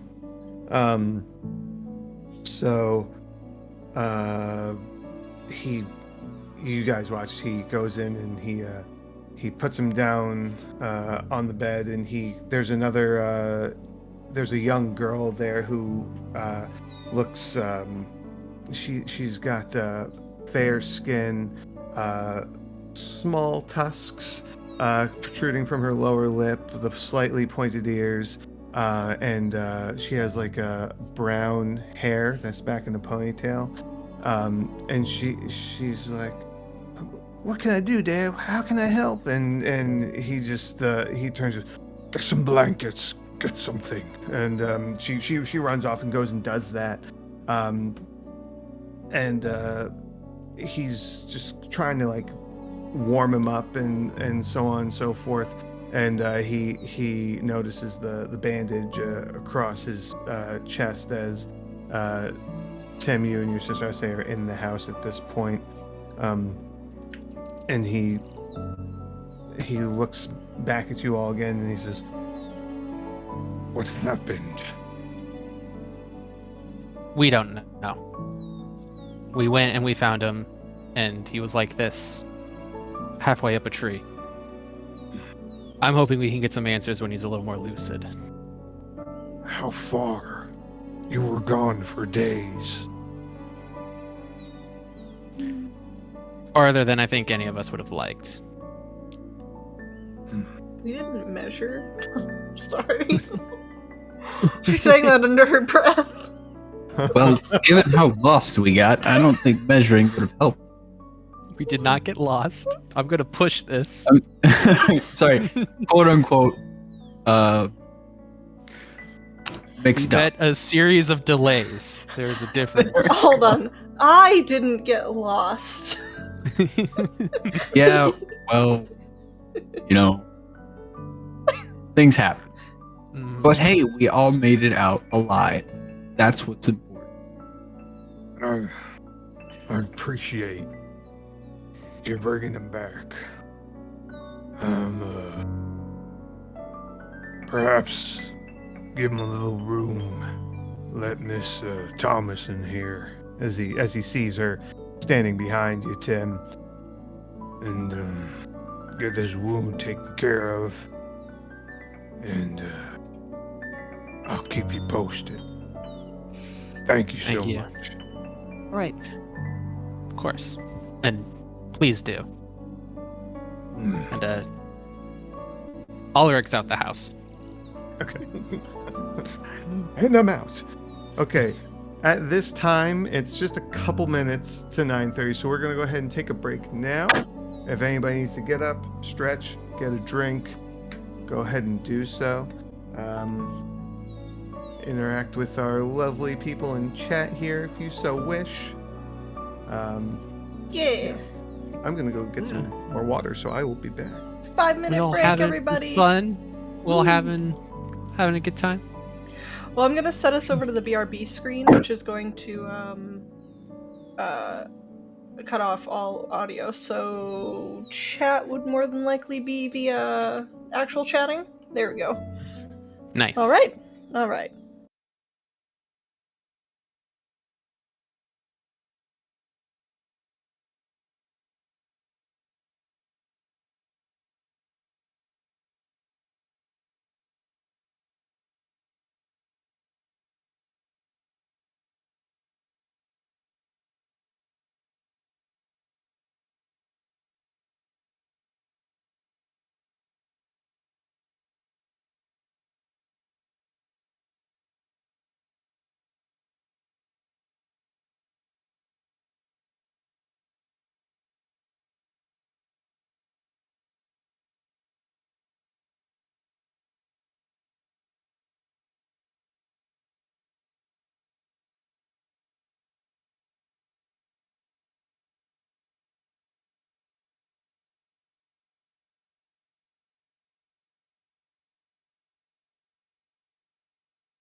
Are lumens LM? It might be. I see 2,700 LM on here. Is that a ridiculous number? Yeah, that's pretty fucking bright. It is LM. Oh, they say I'm told that they can hear me. Hi, Can. Mom. Nice. Uh-oh. Oh, hey. We lost a Luna. Oh, we did. Only Yeah. temporary. Only Okay. temporary. I'm logging back in now. Okay. We're just Sorry, talking about I how was fucking fixing bright these lights are. my headphone issue. You're okay. You're okay. So somebody was asking about the music, I believe. The person whose music this is that we play here at Big Bad Evil Guys is a composer by the name of Scott Buckley. He is awesome. His information is in our where is it? Chris? It's in in our About Us. Yeah. So his name So- is highlighted. You can just do a click, and it'll take you to his Yeah. website. Yes. As well as right below that, the art that we have here is also done by Askren. You check him out as well. His link is there. Scott Buckley's music is all Creative Commons with the exception of 1 or 2 tracks. But he is awesome. You go give him a listen. He has all of the music that we play here is Scott Buckley. So anyway, is everybody ready? Well, I cannot mute myself in the green room. It won't let me click on it anymore. It's taken away your privileges. It has.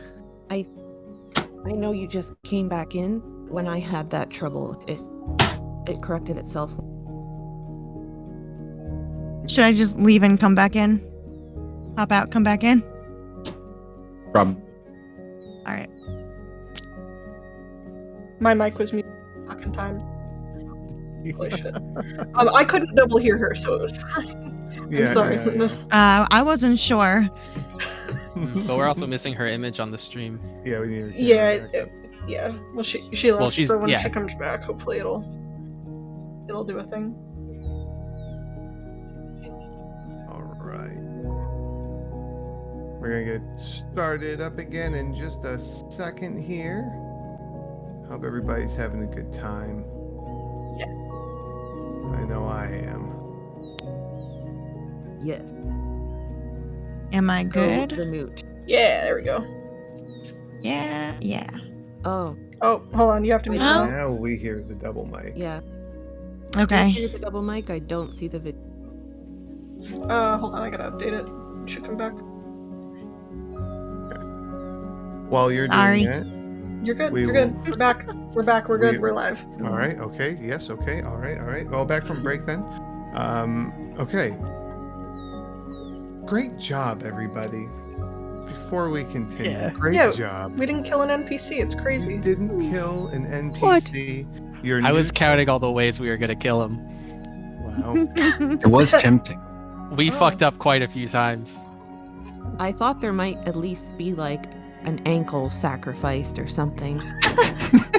I mean, I would crunch. adjust for next time. I'd be more than happy to make it even more difficult. Oh, don't play that. We all know that bit. What Oh, it's bit? too I mean easy, it. gang. It's too easy. Some DMs, their bits have bites, so terrible.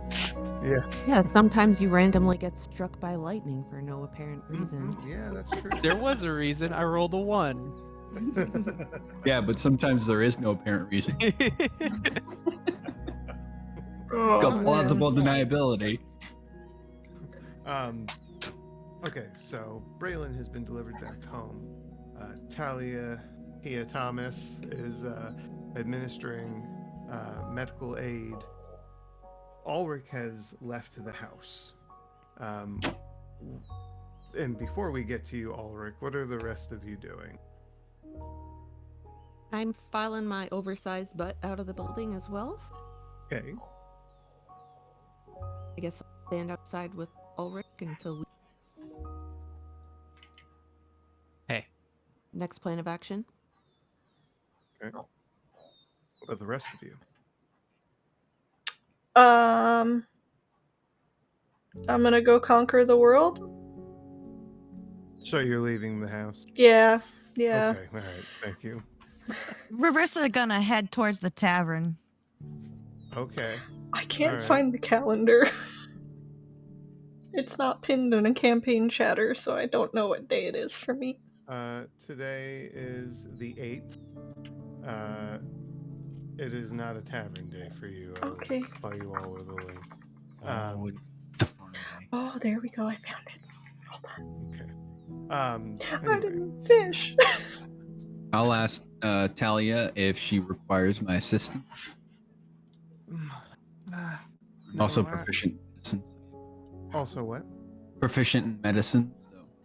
So She says, no, I need a little bit of time to look at the wound and just I'll be okay. I think if there's too many people in here, it might be a little too much. So you just let me see to this. If I need anything though, I will let you know. When I go and tell you about all the reasons that you should keep some disinfectant on you when you're going into the woods. You're in 5 people out trouble. in the woods, 6 people out in the woods. You should have some disinfectant. I don't know why anybody don't understand this. And she just goes back to do what she's supposed to be doing. you're right. You're right. I'm sorry. Look, anyway, I'll tell you, we found him up in a tree. The moon was already there, and there was like a flash freeze.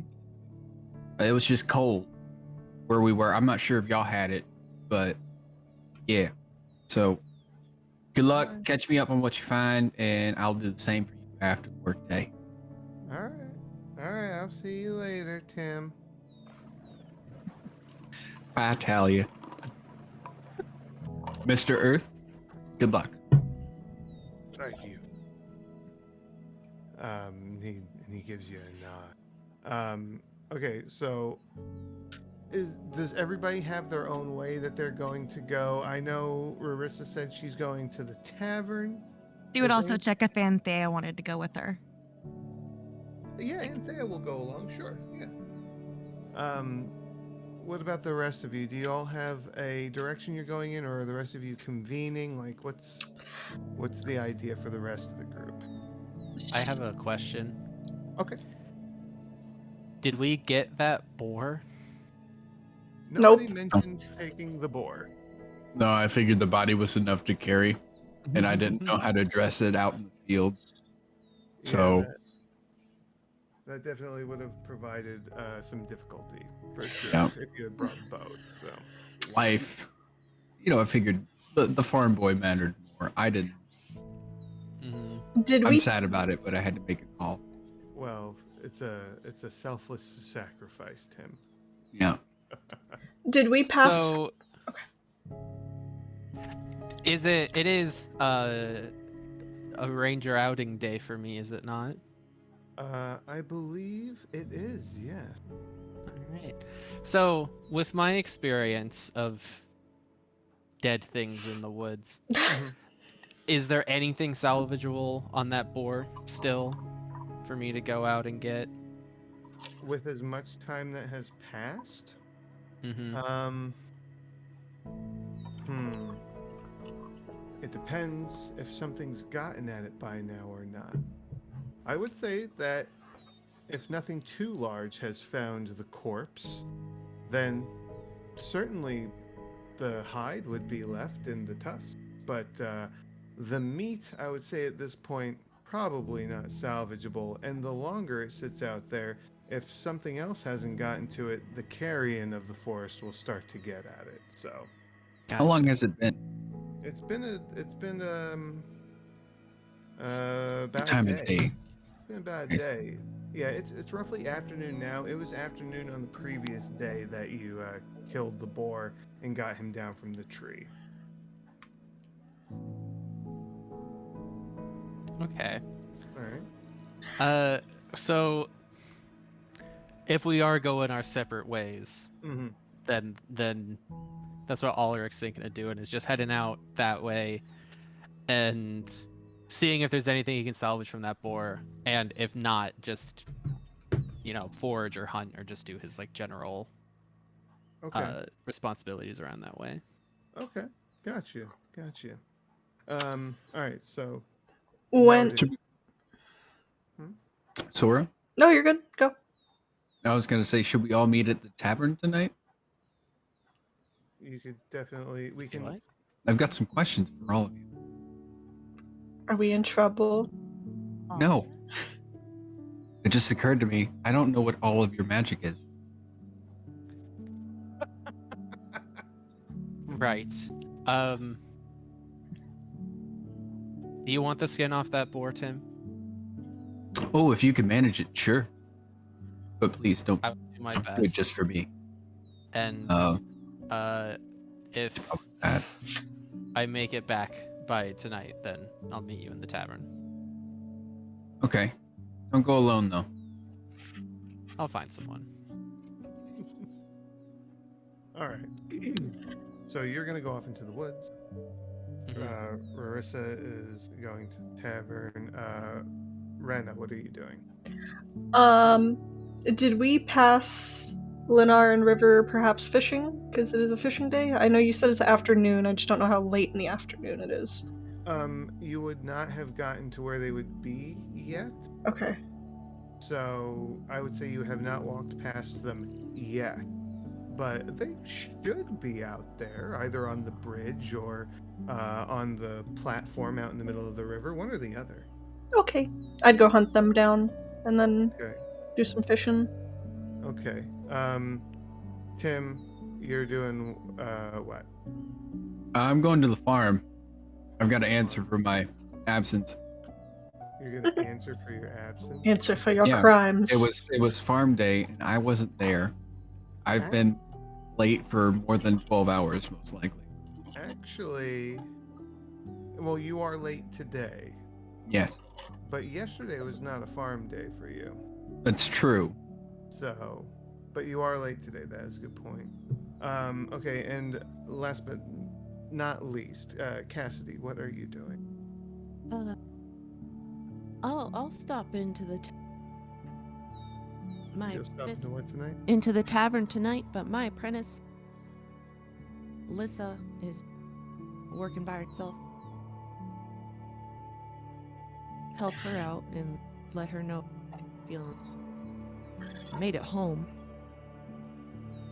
Feeling the greatest, but he's with us. Okay, so you're gonna go check on your apprentice Yep. and work with her. Yes. All right. So, all right, I'm gonna go around here. I'm gonna start with you, Ulrich, since you were the first to leave the house. You are going to go do your rangerly duty. Are you gonna go alone? No. I'm gonna. About it. I'm gonna see if there's at least one other of the rangers who's free and wants to head out that way. I'll say that there's a kill that I need to check on. Okay. All right.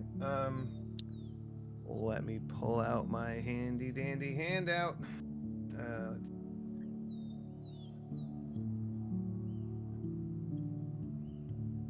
Roll me a D4, please.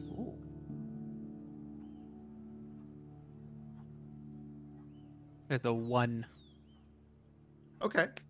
This was to determine which hunter you were able, or ranger you were able to find.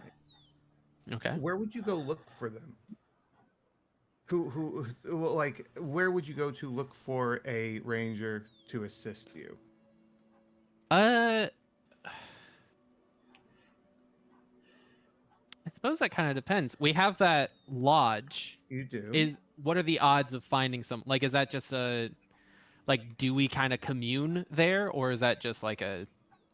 If a ranger is on duty, they do commune there. Yes. All right, then I'll check there, see if anyone's looking to head out. Okay.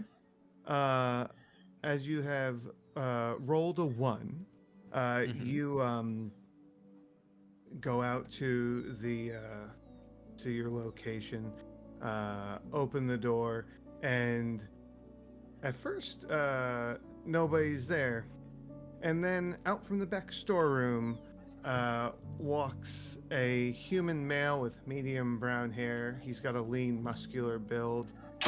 messy dresser. And you would know this individual to be Ricky Burnside. And he walks out and he's got a green bottle of some alcoholic beverage in his hand. He goes, "Oh hey, what's up, Ulrich? You on the job today?" Yeah, Ricky. Are All you right. on the job? And he looks at the bottle. He goes, "Yeah, yeah, I'm on the job. You want some?" Fantastic. No, thank you. All right.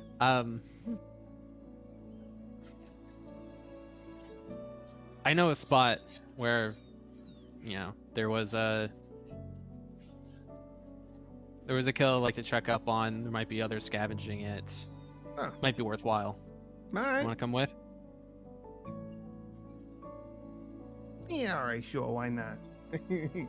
He takes a long sip of the bottle, puts it down on the table, picks his bow up, slings it over his shoulder, and goes to walk out with you. All right, fantastic. I'll take point, Ricky. I mean, yeah. You don't know where we're going, so That makes sense. Yeah, yeah, you can totally lead this. What do you want me to do? Just walk? Like, I'm just Yeah, back here? just be my second set of eyes, if you don't mind. All right. Where we? How far are we going? We didn't measure, and I'll just head out. Even Ricky. How the fuck do you measure how far in you go? He just mutters it to himself. Oh, we've got a name for the episode. How do you measure? Yep, we didn't measure. Okay. Hold on, right. And then in brackets, how far in? Jesus. It's legitimate. That's it. Yeah, I don't know why you're laughing. technically, it's exactly what happens. All right. I want you to, Ulrich. I would like you to give me a perception roll. I'm gonna do one for Ricky as well. Is this perception roll in the woods? Yes, this is in the woods. I'm so good at seeing things in the woods. You said that last time too. I got a 22. Ooh, He is good. Good thing you're paying attention because Ricky's not. It's the booze. You have a couple of moments here and there where you hear something up ahead, but you're able to divert from danger. Go ahead and give me a survival roll. I'm less good at surviving in the woods. I'll even let you do it with advantage because Ricky's with you and you kind of know where you're going. 19. Okay. Thank you for the advantage. I will. Yeah. Okay. You're heading through the woods and Ricky's looking around and goes, "Fucking snow on the ground? Is that what that is?" As he's like kicking at like some slush that's left over. As you're It snowed yesterday. Oh damn! What are you talking about? It snowed here yesterday, Ricky. Just like that? I mean, it wasn't even chilly last night. Just like that. All right. A little fucking weird. But you find your way back in good time. Don't get lost like you did earlier. Nice. We I can't do it get a little lost. differently. Well, okay.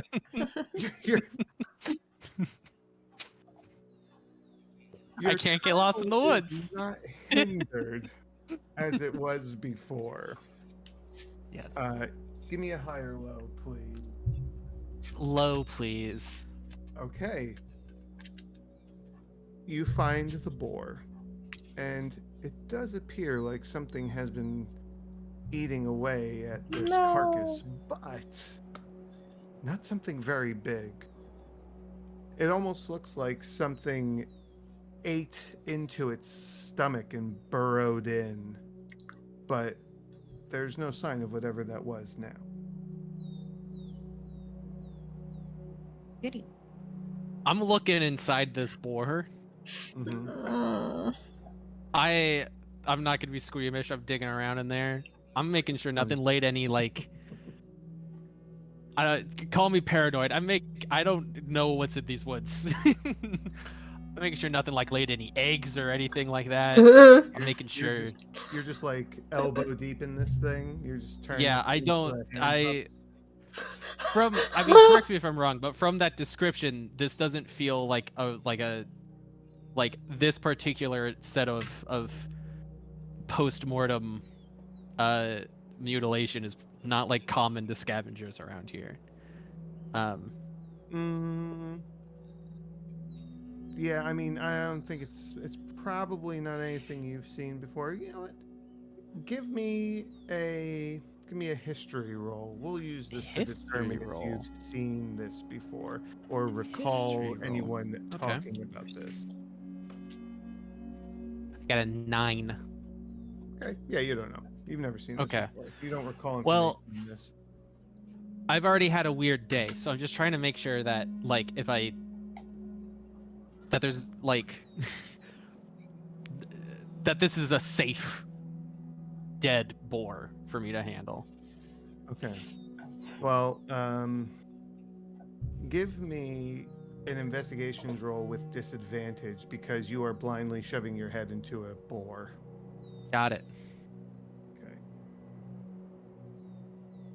Sorry, Marissa. I see your expression. I got a 12.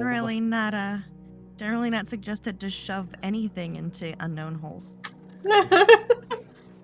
You reach up into this beast, and I will say that what was off about these beasts earlier that you couldn't quite pick up on is very noticeable now that you are all up in its guts.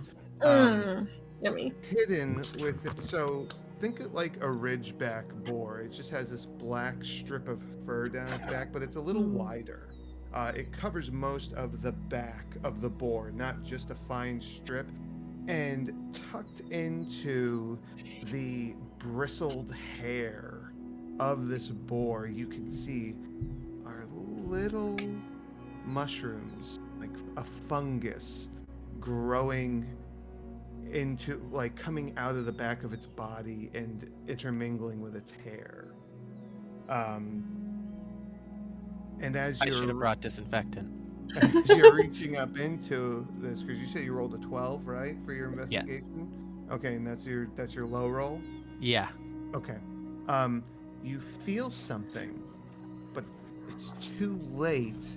As soon as you touch it, you just hear a like just a squelch. And you pull your hand out, and you know what it is when you see it. It's like a yellow stringy goo is on your hands, and the remnants of eggshells.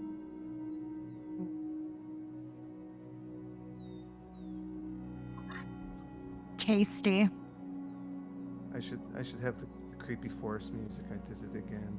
In the mood for breakfast? That sounds like breakfast. Well, that boar was breakfast for somebody. How you like your eggs? Yeah, exactly. My mind is racing. Gross. Okay. I'm gonna get some of my rope. First of all, there was a river around here, right? How far was that river from here? Probably about an hour back. Hour back. Okay. I'm gonna tie up this boar so I can drag it behind me, much in the same way we did Braylon, actually. Okay. And I'm gonna enlist Ricky's help to drag this back into town, and I'm gonna stop, and hopefully that river's thawed by now because it was frozen when we first found it. Mm-hmm. And I'm going to wash my hands. Okay. So let me see something. I'm gonna roll for Ricky. Okay. Ricky, Don't touch that. Why? What? I was just. What's on you? I was just looking at the hole in its guts. You know, I was curious. Is that all right? Is It's that all right with you? Ricky. I think it's in your best interest if you don't touch it. I And I ain't just hold gonna up my touch it. hands, which are Yeah. sticky and yellow. He goes, "Oh shit! It laid eggs. That's I don't fucking gross." think it was the boar that laid the eggs. No. The little thing, the little lizard-like looking thing that does that. I don't remember what the fuck they're called, but The what? they're like little reptile sort of things. They like to eat dead things and lay their eggs in them. You know. We have those in these woods? And nobody told me? I mean, yeah. I mean, down here, I would imagine if you get closer to the mountains that they ain't gonna be out there, but yeah, somewhere around here. So what about these? And I'll point out the little mushrooms growing on the boar. I don't know. Nature's fucking scary. Did I not just say lizards lay eggs in dead things? I don't know.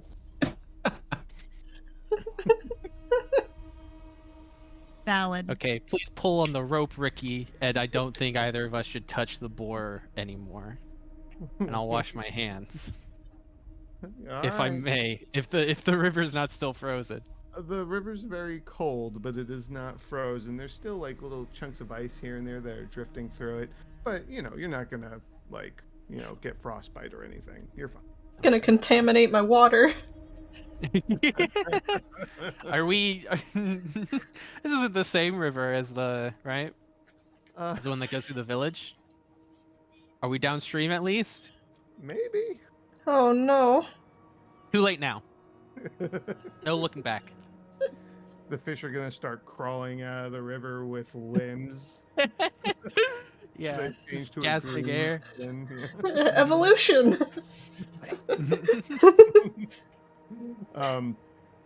But yeah, so I will not make you roll a survival check to get back. We'll Nice. just say that you get back in normal time. It's much more fun to torment you when you're in a group. Mhm.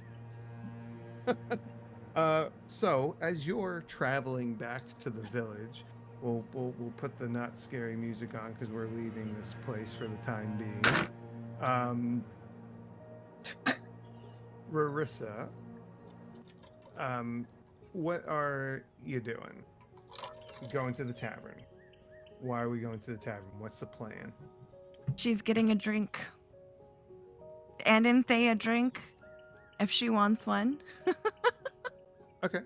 Let's see.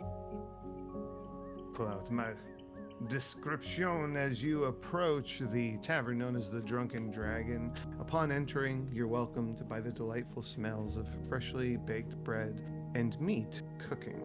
The tavern's warmly lit with 2-piece candelabras, and the room is a rectangular shape with the bar directly in the center. The bar consists of 2 L-shaped counters that form a square with stools arranged all around it. Additional seating and tables are arranged around the room with plenty of space to move in between. At the back of the tavern, there's a door that leads to the kitchen, where every few moments, someone comes out to bring food and drink to the customers. Much like the other night, this is your mom again, Rowena Everhart. Behind the bar, amidst the mugs, barrels, and other containers of booze, is a female halfling with brown hair braided into a ponytail, fair skin, freckles, and modest clothing. She waves to you as you enter, and this is the individual you know as Yelise Tenwood. Oh, I see you're back already, child. Are you doing all right? Yeah. I mean, we accomplished, but we went out into the woods to accomplish. You found him, did you? Yes, we did. Good. He should be hopefully home and healing now, if all goes well. Oh, well, he's very, very lucky that you all were so willing to go out and save him. It's good for him. On that note, Mm-hmm. I'm getting a drink now for me and Anthea, but I was wondering if you could have some of that delicious bread warmed up and ready for when the rest of the group might show up here later? Oh, I'm sure we can get that taken care of. Certainly. About when do you think they're going to be showing up? About how long from now? We said later.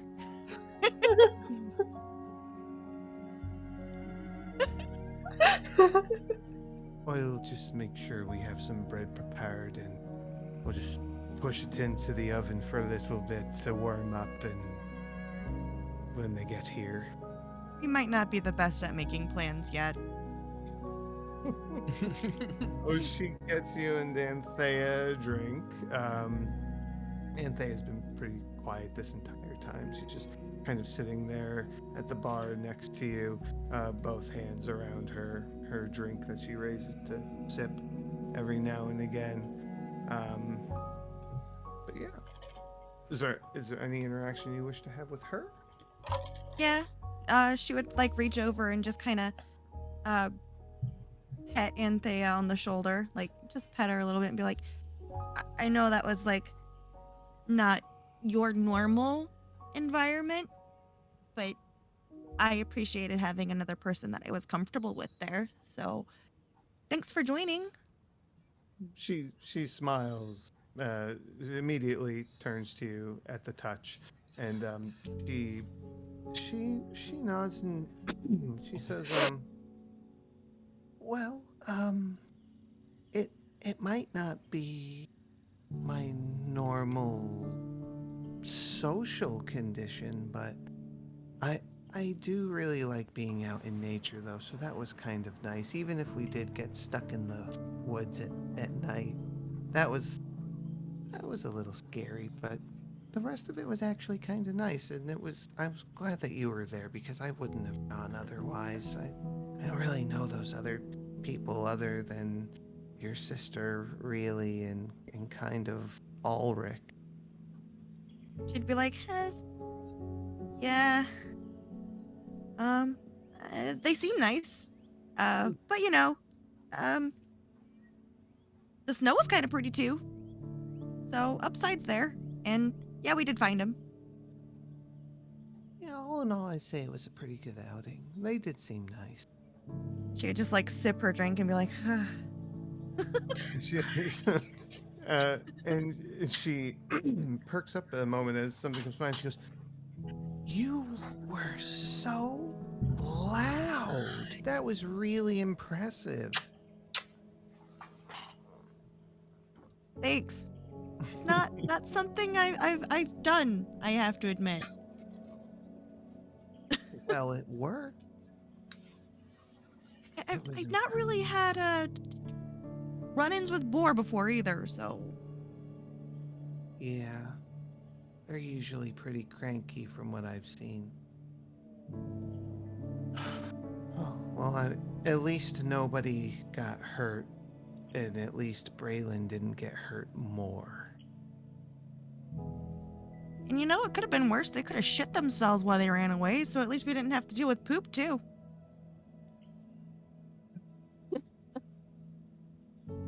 She just kind of scrunches her nose a little, like, oh, like she didn't think of that. She just, yeah, that's true, and proceeds to drink her drink.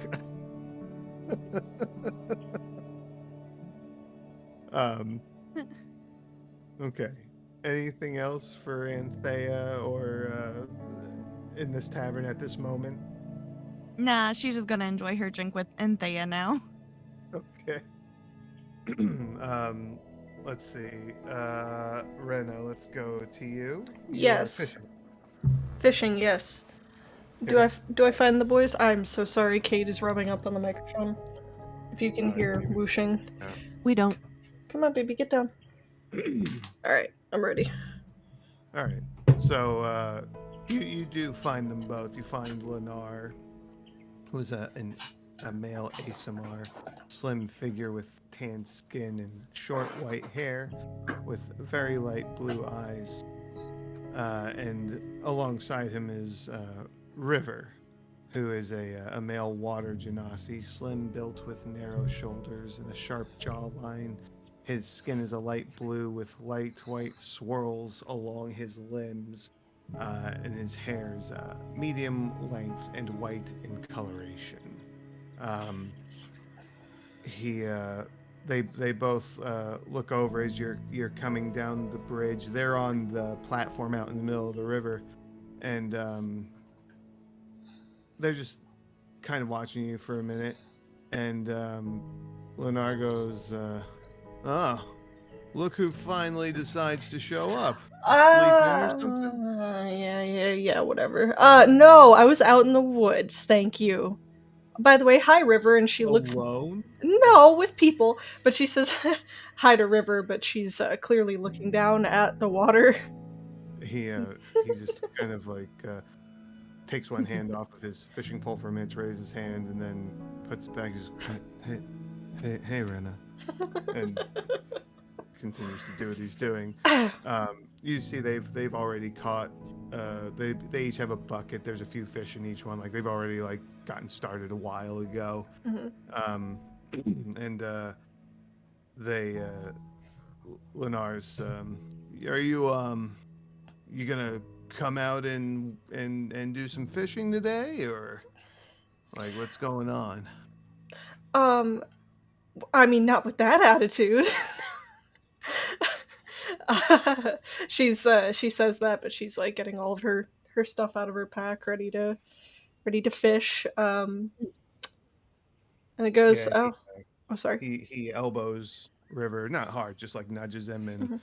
he gives him a nod, and they pull their fishing lines in, and they the platform's out in the middle of the river, and there's basically a rope tied at both banks of the river that go through. Basically, in the middle of the platform is a metal rod with like an eyelet at the top that the rope goes through, Mhm. and they pull themselves back over to the embankment so you can get on with them, and then pull themselves back out to the middle. Oh, One that's person neat. can do it, but it's easier with two or more. What was that? I said, oh, that's neat. Yeah. Um, mhm. But go ahead. Oh, so I see I cannot talk. I see you finally decided to catch some fish today, Leonard. He doesn't say anything. He just ignores that. His face says bitch, but he says nothing. She'll give him a hearty little pat on the back, and then kind of do one of those friend rubs on River's shoulder, like pat rub. I don't know if that makes sense, but squeeze. Yeah. Yeah, Something less aggressive. Yeah. yeah. And then she'll just cast her line. Give me, let's see. Give me 3 survival rolls. I think fishing is survival. Oh wait, you have fishing equipment. I certainly do. I need you to roll with that. Yes. So you're gonna roll a d20, and you are proficient with those fishing equipment, correct? I don't have the tool. I have a fishing tackle and a fishing net, but I don't have the tool proficiencies for them. I thought you did. I thought Mm-mm. your background came with that proficiency, did it not? Just the equipment, not the proficiency? Really? Probably. I wouldn't be surprised. Let me look it up real quick, just to make sure I didn't screw something up. Okay. Skill I think proficiency. this might be the first time I've ever seen someone roll a tool test. Really? Yeah. Maybe I just play with murder hobos. I have Maybe. advantage on ability checks made using the fishing tackle, Okay, well, but that's it. effectively you are using the fishing tackle. Okay. The fishing tackle includes a wooden rod, a line, corkscrew bobbers, etc. So the fishing tackle is essentially your fishing pole. Okay, so yes, so you're gonna roll a d20. Uh-huh. What is the attribute we've applied to your fishing tackle? Is it there? No. Okay, we're going to say dexterity for this. Okay. So you're going to roll a d20 plus your dexterity mod, and you do not have proficiency, you said. Or you, I don't have tool proficiency, no. right, So but you get advantage, you just said? advantage, yeah. Okay, so roll with advantage, add your dexterity modifier. 22. Oh, shit. Okay, I need you to do it 2 more times. Sorry, I meant to tell you to roll You're it fine. 3 times. Oh my god. 23. Mm-hmm. And then a kraken for 24. Oh, okay, I'm going to put those dice down. I shit you not, I rolled 18, 19, 20. That's amazing. Like, Nice. I like these dice. We're rolling all these nat 20s in the first session. I wonder when the nat 1s come. When we fight. Ha. Yeah. Don't tempt us. They were just saving them. They were rolling like shit when we were testing everything out. So, I mean, I'm fine with it. Well, you do a great job. You catch more fish than both boys. Not total, like, In less time. in less time, you catch more than they do. We'll say that you catch about 10 fish. Lenar's got 5, River's got 7, but you beat them. You have the boast. Lenar is, of course, grumpy about it. What was that? She knows how to work the rod. Okay, there it is. Oh, good heavens. Lenar's upset about it. River's just impressed. Yeah. I mean, you did tie someone up earlier, so you got skills. Several skills. So, we're wrapping up our fishing then for the day? I'm assuming. Yes. Okay. Yes. Mhm. So, go ahead. What are you gonna do? Oh, no, you just said I caught the fishes. You don't have to tell me the types right now if you don't want to, Yeah. but Yeah. yeah. And as we're packing everything up, she just got like this like shit-eating grin on her face, just like looking at Lenar. So so they pull back over to the embankment. You and Lenar are pulling the rope, and River's doing something. Who knows? He's like putting the tools away and things like that. When you all step off of the platform, you and River keep walking. You just hear Lenar go, "What the hell?" And you turn around, and he's got like fish line hooked into his shirt, and it's tied to the pole in the middle of the platform. And River just keeps walking. He starts to walk faster.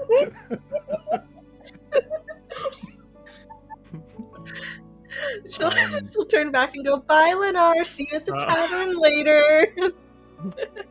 Wow.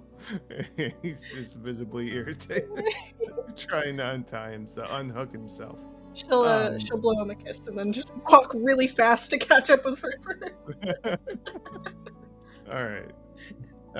We will depart from there, and we will head over to the Immensity It's my Peaks favorite. Smithy, where Cassidy would be at this point with her apprentice, Lissa. Am I still wet from traveling? Are you still wet from traveling? Yes. Yes. I'm gonna wander in. Hey, Lissa. Let's make my way over to the forge before I start getting into any business. I'm gonna try to roast myself warm. Okay. What can you say that again, please? I am gonna come in, and before I get started, I'm just gonna say hi, Lissa, and walk my way over to the forge and get myself warm and toasty and dry before I begin efforting. She's in the middle of working on something when you come in, and she takes a moment to look over at you as you enter, and she raises a hand, and she goes, to wave in greeting, and she goes back to what she's doing, and she says, oh, by the way, Lissa is a a female elf. She's long blonde hair, Caucasian skin, smooth facial features with almond-colored eyes, and she's dressed as she normally is in tight clothing. She does this as a way to not risk her clothing catching fire while working over the forge. Um, and she is also has a lean, muscular figure. Uh, she is very focused in this moment at what she's working on, and she says, "You are soaking wet. Are you all right?" Yeah, yeah. We just got in. We we uh we found Braylon. We brought him home. She she pauses what she's doing, and she's kind of looking down at her work. She's kind of not moving, and you can kind of see the tension in her shoulders just leaves, and she just kind of hangs her head a little bit, and she says, "Is he okay?" He's okay. He'll be okay. He's injured. We found him up a tree, surrounded by boars, with an injury, unconscious. But, things considered, tried to take care of him out in the field and got him home to Gorin, being treated. Now, tell Lee everything goes well for him. Okay, thank you. I will make sure to go to my sister's house later and see him. Thank you. Thank you for that. It is. I was not sure where you were actually. I I know that you went to go speak with my brother or brother-in-law. Uh, I was not aware that you went out into the woods. It was strange not having you around yesterday. Thank you so much for finding him and bringing him home. And as you know, at this point, you've probably warmed up, and you see that she's working. There are some daggers laid out on an anvil. They're kind of cooling, and she's got another one that she's working on, and she's been working on the design that you guys have been trying to put together for what is to come. So there, some of them, these daggers, they're long, kind of like a stiletto dagger, almost, with a very delicately designed handle.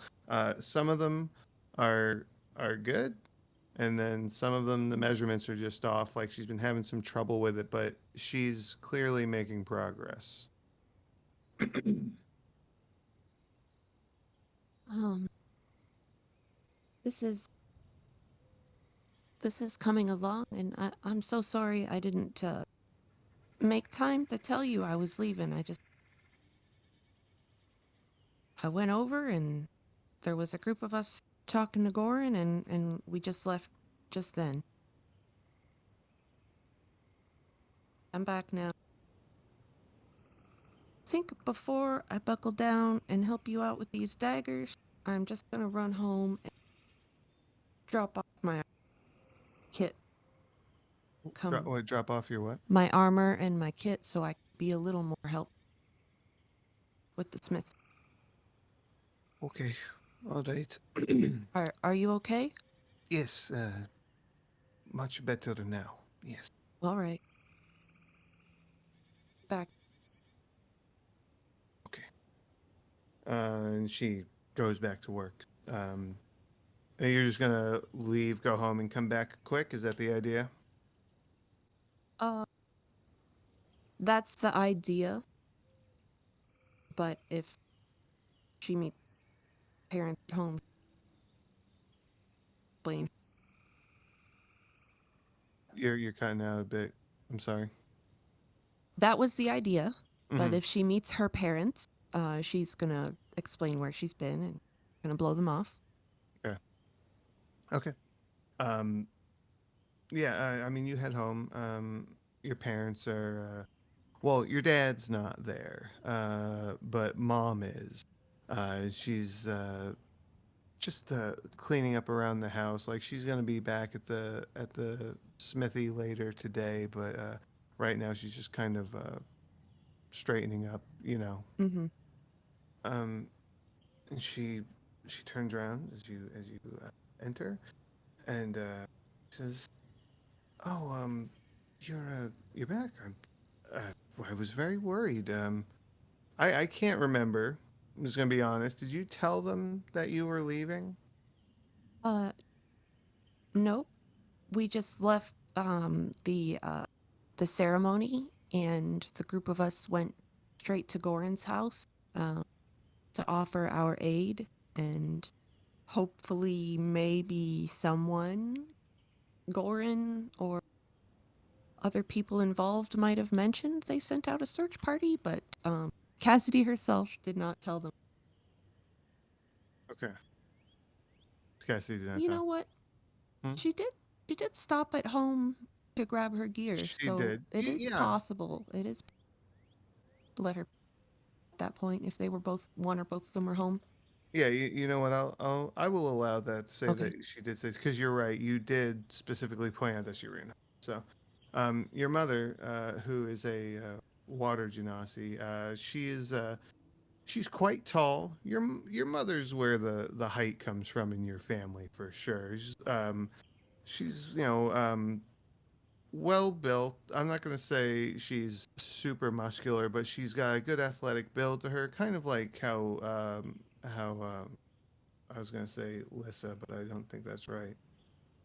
Uh, oh, yeah, no, that's right. Oh, I Lissa's the know things apprentice. like that. Yeah, she's sort of built in the same way as Lissa is, and she has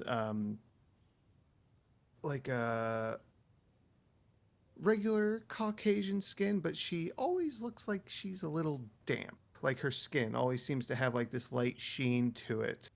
And she has the occasional blue marking that'll like outlines the shape of her cheekbone, or maybe along the inside of her arm, she has a couple of blue lines that go up and mingle with her skin.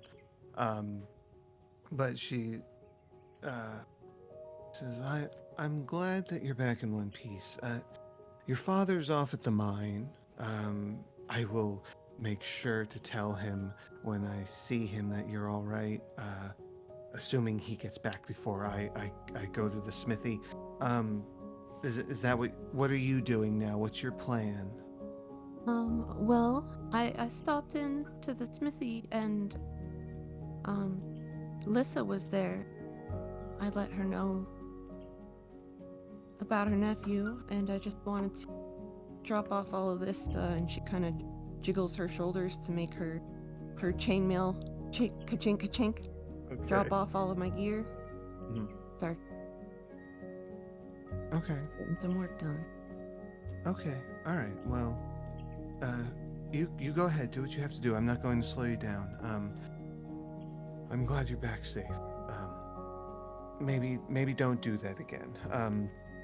I'm just going to finish up what I'm doing here, and then I'll meet you at the smithy. All three of us today? Yeah. I mean, the envoys are coming, and work needs to get done. So, this way you can focus on that, and I can focus on the regular orders being put in. Oh, okay. Okay? We can do it that. Okay. Right. I'll see you in a little bit. Okay. And she continues to go back to what she was doing. You drop your stuff off, head back to the smithy. You have smithy tools. You have proficiency with them, correct? Mm-hmm. Okay. Same thing as I'm assuming you're going to go back and you're going to start working on these daggers. Yeah.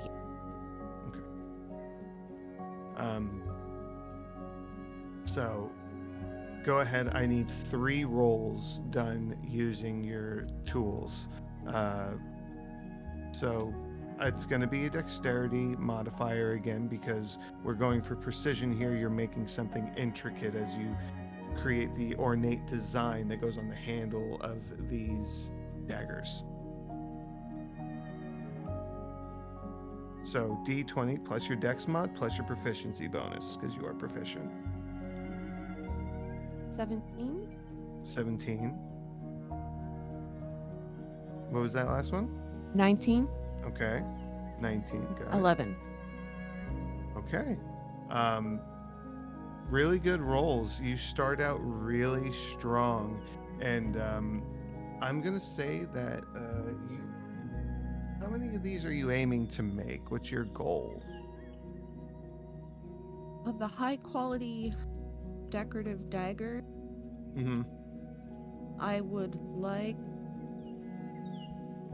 8 to 10 pristine versions. Okay. The ones that turn out moderately, we can keep for regular sales around the business. And if there's any that are utter failure, we can try to reforge that metal back down later use. Okay. I'm gonna say that you managed to complete 3, so almost half of what you're aiming for, with those rolls. Towards the end, you start to lose wind a little bit because it's taking a lot of focus. Maybe your hands start to cramp because you're trying to get that fine detail with material that's malleable for only a limited amount of time. So, but that's good progress, and you feel good about it. May I add, we did some work in our You did some what? We did some work on this project in our pre-sessions, and Alyssa was working on it today. Is there any successes counted towards our total? You know what? I did roll for Lissa earlier. I will move it up to 4 from 3. We'll say she got one done as well Okay. by herself. Her rolls were not as good as yours. Okay. So you're halfway to your goal of how many you want made. Okay. Can I state something? Yes. I'm just gonna pick up less successful daggers. Just gently talk with Lissa. Say, see this one right here? The balance is a touch off. You're breaking up a bit. We just gotta, you know what to do. Just get that metal hammered out into shape for it. Yes. I know you can do it really good next. We can use some of these regular. Make some good profit off. Yes, Yes, with just some more practice, perhaps I can quicken my my talent. I think perhaps I am being a little too slow, and it is becoming harder to manipulate. So I will maybe perhaps not make some more daggers tonight, but I will find a way to practice my precision. No worry. Just you did a real nice job. Can here Thank you. be there? Oh, I didn't hear that at all. I wasn't here to be here with you, and this dagger looks really great. So, you know what? Okay. It wasn't nice being out. Yeah. Yes, I imagine it was not. You did not have to go. It means a lot, though, that you did. So thank you. You're welcome. I wasn't able to just stand here when you what? when I heard what happened. She nods, and she smiles, but She's not typically overly talkative, and at this moment, she's probably filled with a little more emotion than anything right now. But she's smiling and just nodding. She's very appreciative in this moment, and she just kind of puts a hand on your shoulders. It's the closest thing to a sign of affection that she's displayed. I just smile gently and nod and go about my. Alright. Moving on from here as you continue to get to your work. Tim. They call you Tim. Some do.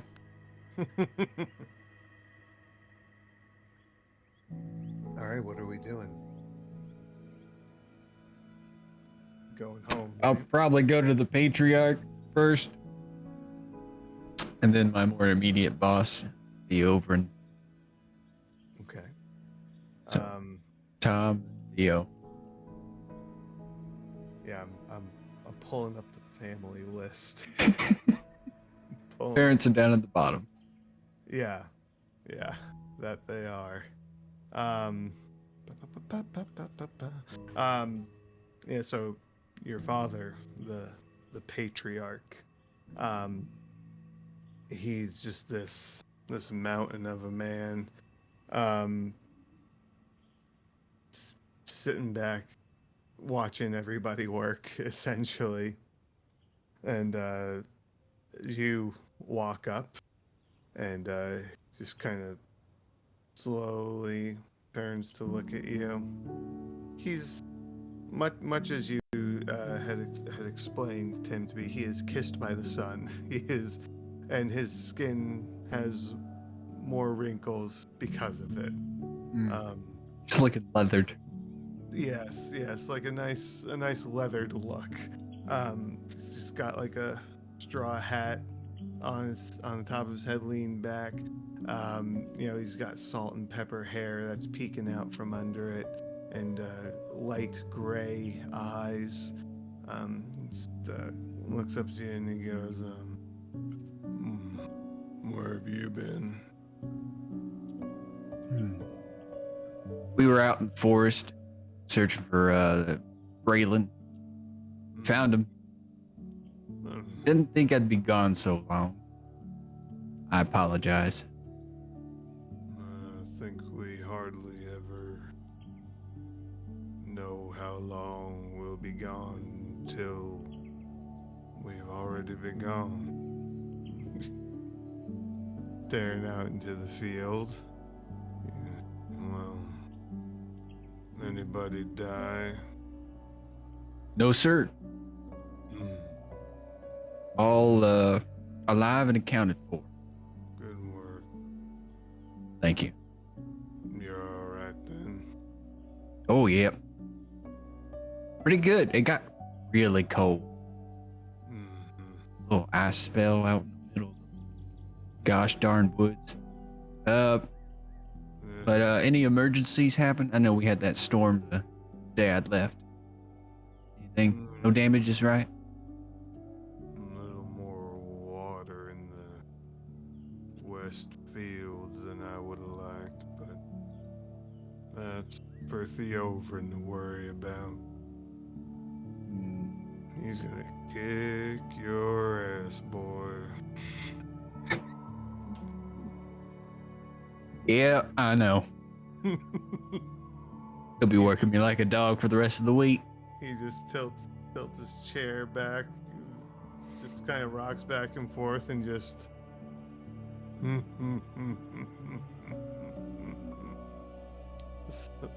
Sensible chuckle. Well, passing the farm on to the best one of us for it. That's a good one. We'll see what he's got. Alright. You're gonna go find Theovrin now? Yeah. Dad's imparted to me some of his wisdom. I will continue on. Or whatever that was. That's Dad's wisdom. Yeah. Theobrin's easy to find.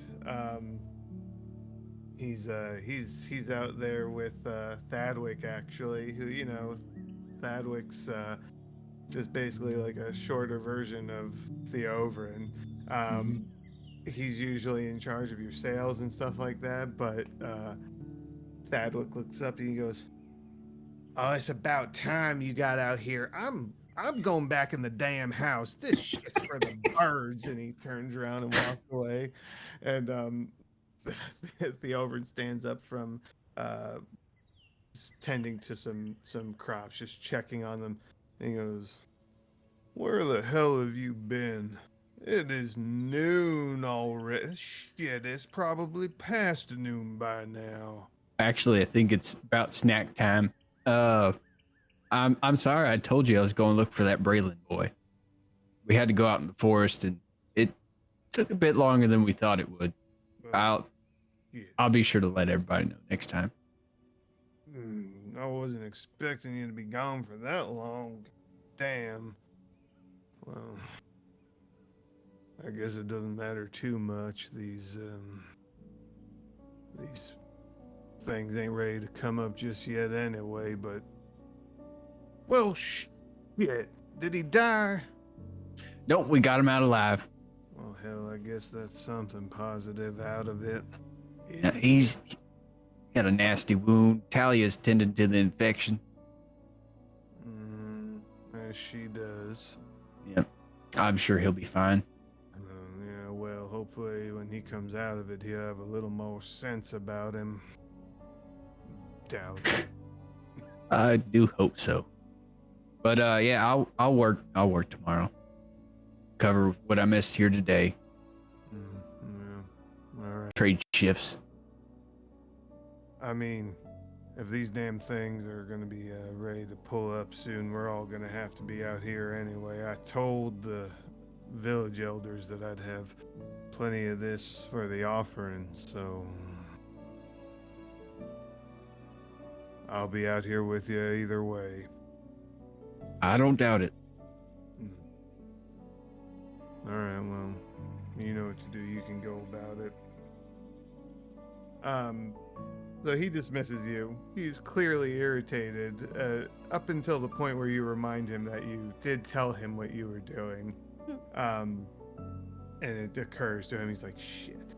But yeah. So what exactly would Tim be doing as he's out here in the field? Oh, if they're having a problem with some extra water in the west fields, he'd probably go out and start shaping water out into some of the deeper ditches. Any water that's problematic. Some regular observance, checking the fields, making sure things are looking like they should. Any tasks that he might be given to keep things moving along like they need to be, because the envoys are coming. Okay. All right. Go ahead and give me some athletic rolls, because this takes strength over anything. Actually, no. You know what? I'm gonna play to your strengths a little bit. Thank here. We're gonna do a little bit of both. I'm gonna give you a chance here. Give me a perception roll. Give me a perception roll. Perception's okay. Is that okay? Yeah. Yeah, that's an 18 total. Okay, great. Now I want you to give me an athletics roll, but you're going to give it with advantage, because as you approach the Westfield and you're looking at that, you take a moment before you just start to act, and you're able to devise a way to effectively start to drain this water without having to exert too much physical strength. All right, so high was a 14, low was an 8. Okay. Glad to have advantage. Okay. Well, yeah, 14's good. It does take you a good portion of the day, but you don't wear yourself down too much. Like, by the time you're done, you still got a little bit of energy left in you. You don't feel like you're going to collapse. You were able to route the water in such a way that, as I said, you didn't have to put as much physical effort into it. Excellent. Yeah. Really should have gotten earth shape too. Okay. Yeah, that would have been a good one for that. So, as you all are finishing your tasks for the day, you going to head to the tavern as spoken of? Absolutely. Mm-hmm.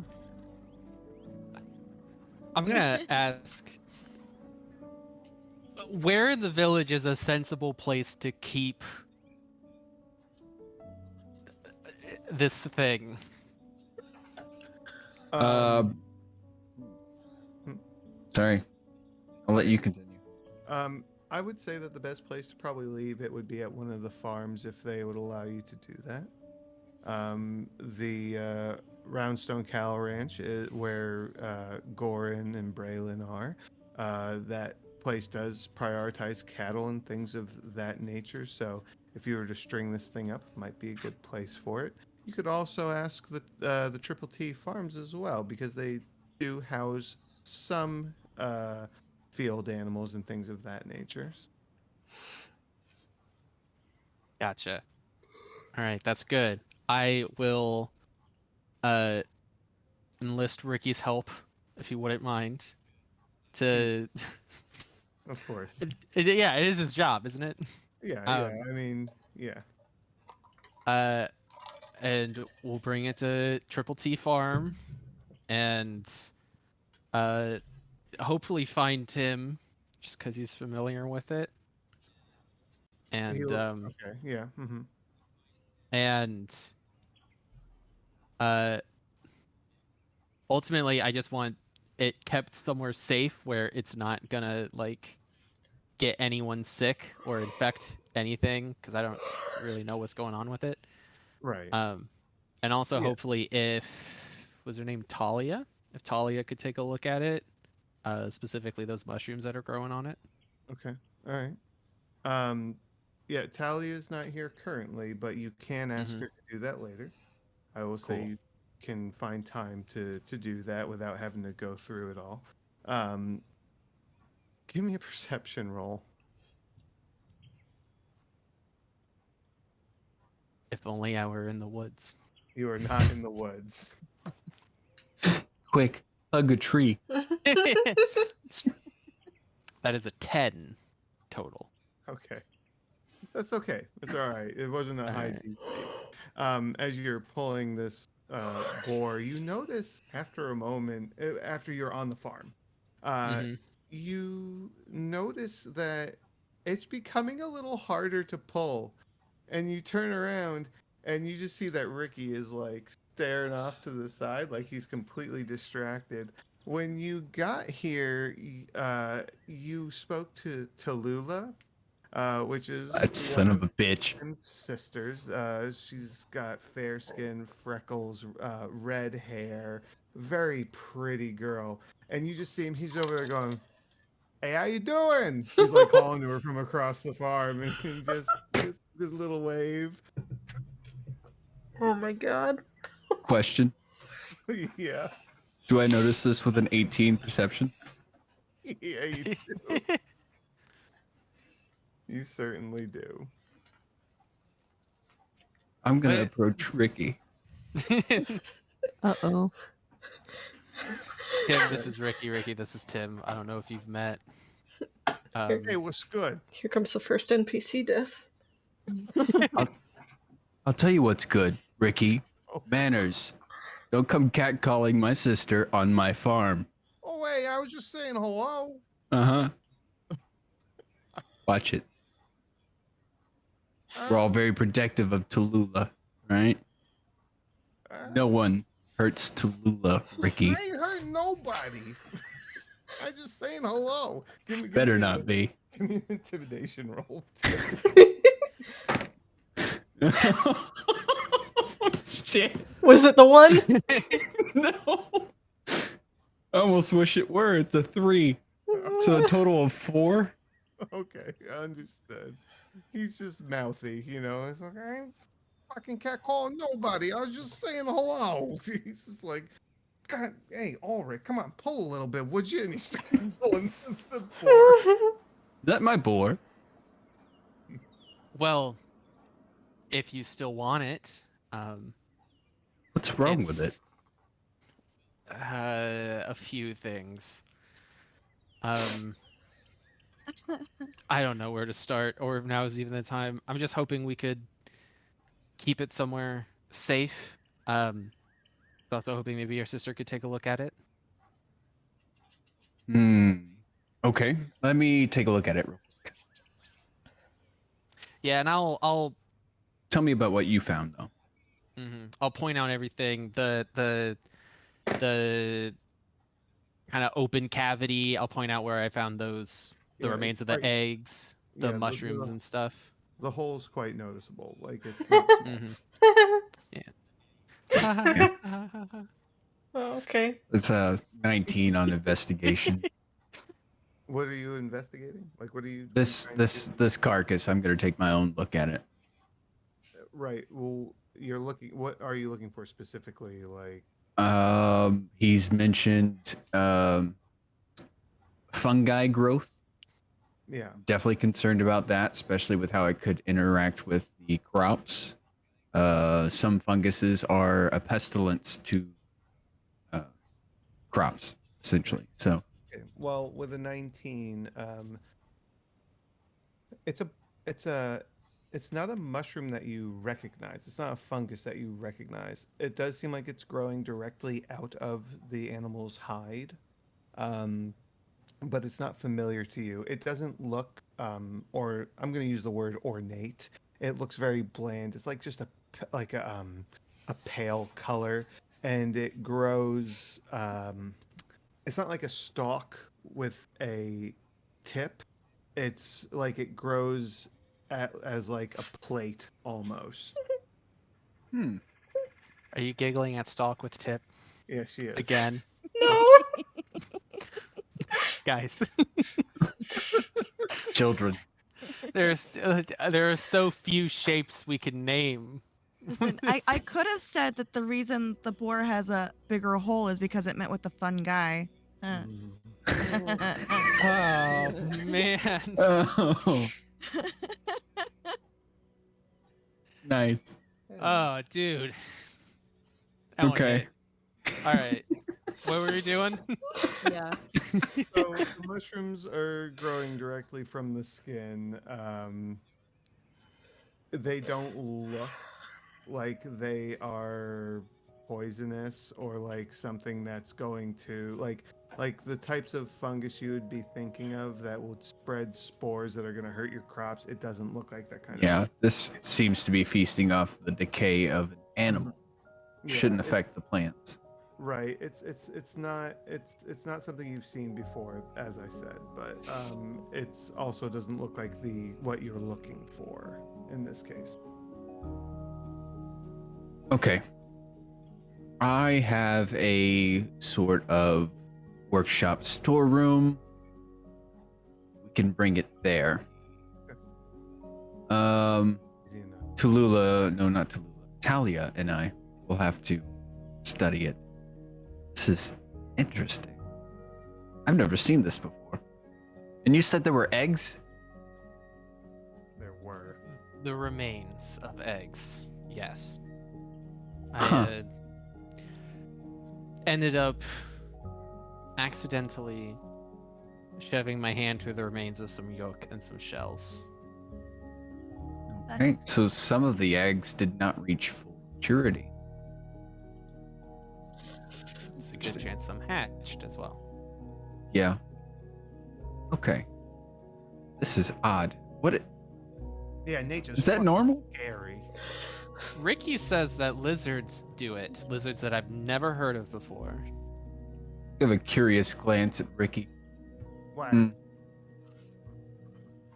Yeah, you know, they're like fucking green things with 4 legs and a tail. They're like, you know, that That big. is a lizard. Okay. Yeah. Got a pointy little face. Really?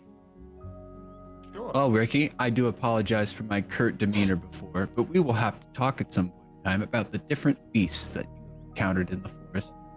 This sounds interesting. Yeah, all right. Excellent. Okay. All right, boys. Let's pack this thing up and go get some drinks. There you go. All right. We'll expedite our timeline to the tavern as you all convene. Marissa, you're already there with Althea.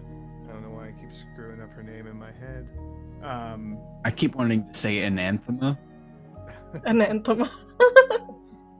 Yeah. Anathema. That too. Ooh, good word. Thank you. As you arrive, Elise immediately sees you all come in. She goes, "Oh, I'll be right back." And she turns around. She goes into the kitchen. She goes, "Oi, put the bread in!" And she just hustles on back. This little halfling just running back. And she hops back into the bar and she starts serving out drinks to anybody that wants one. I've got some bread warming up right now, as Marissa has asked me to do. We've got some salted meats, and I believe we've still got some eggs available. We could cook up some eggs as well if you'd like. None for me, thank you. Sure. All right, meat and eggs, understood. And anybody else gonna partake in meat and eggs? I'm included in the party. Yes, yes, you are all here. Yes. I'll have a little bit of meat. Elise had bread yesterday. Hard. I know your bread's. Oop, you're breaking up a bunch. What was that about hardtack? I'll have some meat, Elise. I had enough bread yesterday with that hardtack, but I know your bread is much better than hard. Why, I don't know how anybody eats that hardtack. And she It's shuffles. disgusting. It was available. I understand you all were in the woods. It was not exactly my home cooking you had to partake in. And she takes down the rest of yours. Rena, were you eating? Yep, surprise me. Whatever it is, so long as it's not green. She just kind of pauses and furrows her brow a little bit. She goes, "All right," and she turns around. Anybody else that wants food, they can get food. It's going to be a single electrum coin. And she scurries off to the back of the room, shouts something in it. Whoever's back there cooking comes back out. And as you are here throughout the night, there are a few people, just random villagers, nobody specific, that come up to your group or comes up to one of you, and just they say, "Hey, I heard you saved the Earth Boy. Good job. Thank you." And this is multiple times this happens. People are very appreciative, and you all would have noticed at some point during the day that the mood that you saw the village in when you left has become lighter now. People are not hush muttering amongst themselves. They are calm. They are a little more expressive, if anything, a little more louder. The mood of the village has increased. You have done the village a service, so your reputation with the village grows by a point. Yay! Yes. We didn't And kill anybody. Not amongst yet. these Yeah, so far. It's true. amongst these people that come up to you in the bar also include hold on, Brass and Valdine, two of the three village leaders, approach you. Crass walks up to you, Ulrich. He is a male phoenixling, which is a race that is specific to the world of Gatia. He is fiery orange and yellow. Oh, hold on. Let me first start by saying he is basically that of an anthropomorphic bird who has the visual of a phoenix with fiery orange and yellow plumage and a hooked beak. He has the crest feathers on his head curve upward off the back of his head like a swoop. And he is dressed in his typical arrangement of blue clothing, no pants. As I stated last time, he is Donald Duck in it. Just the shirt, just the blue tunic. And he on his arms are where the feathers are. So he has like a human hand, but his arm has feathers that go down it and down to the sides of his torso. And he reaches up and grasps your shoulder, Ulrich. He goes, Rick, I heard what you did, boy. Good job. And he's kind of gives you a squeeze and looks to the rest of you and says, you've all done a good job. We're quite impressed with your achievements. I was certain that boy wasn't going to make it, but I am so glad that the village is much better off because of it. And Valdine, like Crass is on one side of your group with Ulrich, and then Valdine makes his way around to the other side, and he says, "We have a proposition for you. Since you've taken it upon yourselves to go and save the Earth Boy successfully." Yeah. We have a lot of lines of defense here in the village, but not so much an offensive force. After the bravery and the courage that you all have demonstrated, we were wondering if you would like to, the group of you, operate as a special task group for the village, with the priorities of going into the woods and eliminating dangers, either reactively or proactively. This is not something we currently have. I know we have the Rangers. Their purpose is somewhat similar, Ulrich, but they are not solely meant as an active offensive on the village's behalf.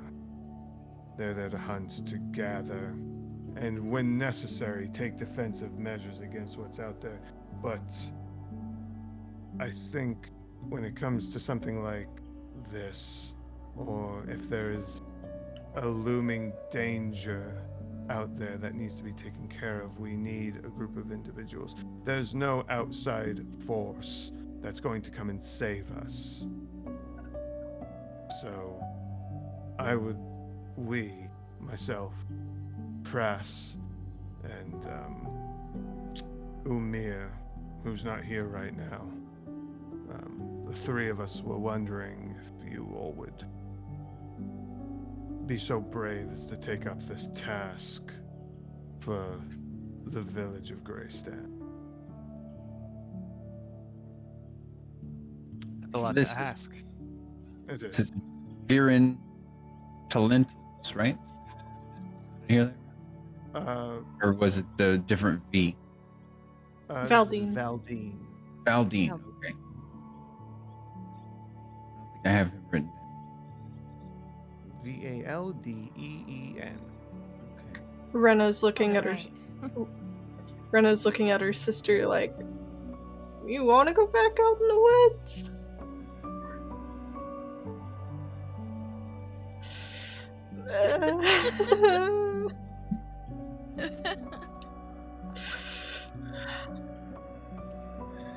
I mean, are Alright. we getting paid? Sorry. Right. Are we gonna get That was the long going out into line the of woods? question. There would be compensation benefits to doing this. We will assign your group a building within the village to use as you see fit.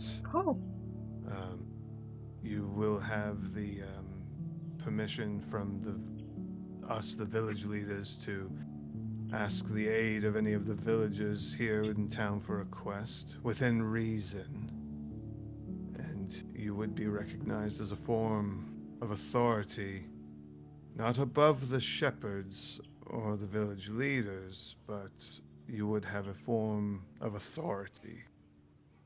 And yes, we would pay you. That's good. Haven't exactly hammered out how much, but Speaking of hammer, what would I do, Smith? this is, well, and this is not something that I feel is going to affect you every single day. Uh, you will be used basically as a task force, so as the need for you and your group are needed, then you will be called upon.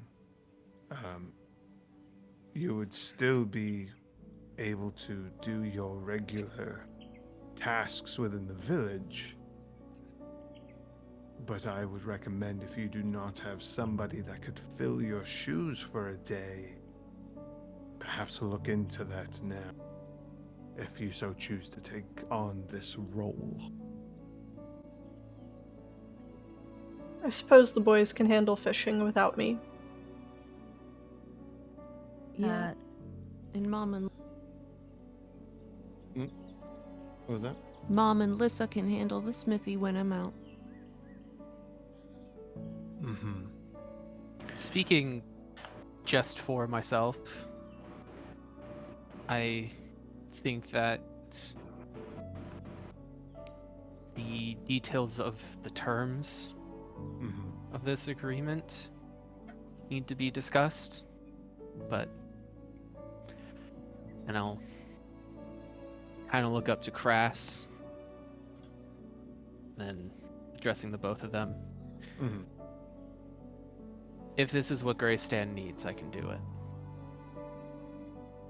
I think it is very much needed, personally. We've done well, but there are some things that have happened in the past that possibly could have been avoided if we were able to act sooner and more aggressively. Or perhaps diplomatically as well. Not everything you do has to be violence. Could also be diplomatic. You could talk, perhaps, if what you encounter is somebody of intelligence. Not everything has to end in bloodshed. I definitely like this, but I am gonna need some practice. You need some what? Some practice with my weapon. I'm not exact how effective I'd be right now. I'm glad it didn't come to blows while we were there looking for Braylon. Well, perhaps that can be, as Valdine now addresses that question, or that statement, perhaps that is something that you could use your new location for. You can utilize some of the space for training. We could get Hadrian to build some wooden dummies, perhaps, for you all to practice your combat skills with. That would definitely make me feel better, and I don't think my mom's gonna be happy about this. Well, She has to know that the village comes first. Valdine smiles a little bit. Not something he typically does too much, but he smiles a little bit and nods. Oh, I know where Lonar gets it from. The lack of Setting smiling. character. Yeah. She probably mumbles it under her breath. Oh no! Oh no! Don't roll perception, please! God no! What is he rolling? What is he rolling? He doesn't say anything. Oh no! Does he make eye contact? Does he look Give at me a me? perception roll. Oh fuck! God damn it! All right, come on, come on. Okay, hold on. What's my modifier? 13.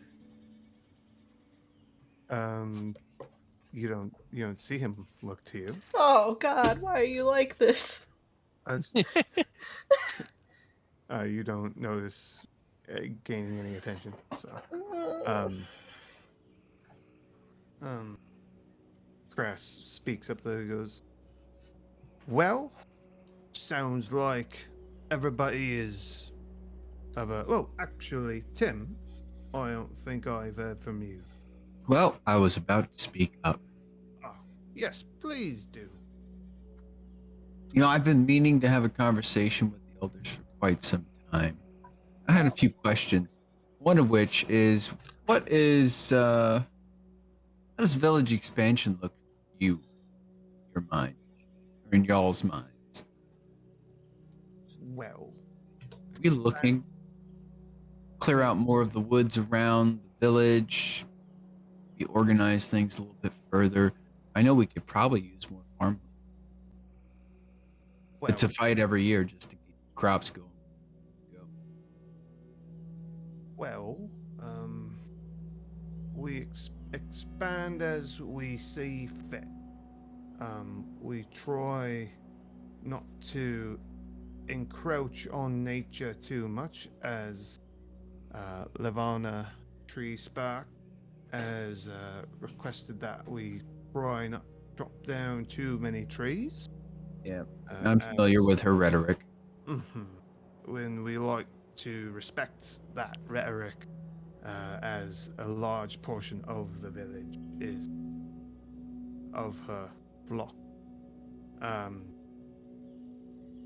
But if you could present what you require when it is needed, we could review it. If you need more room for crops, we can have that discussion, because the survival of our village is very important. Okay, good to see that we're open to it. The conversation would have to be held with either Theovrin or Tom. Well, so another few questions. Certainly. You've got the most important buildings made out of stone, mason. I know we've got a mine going right now that we've started here pretty recently. Thus the influx of electrum and the minting of coins. Honestly, big fan, love it. But are we also looking at making the best of the mine and looking into doing more masonry?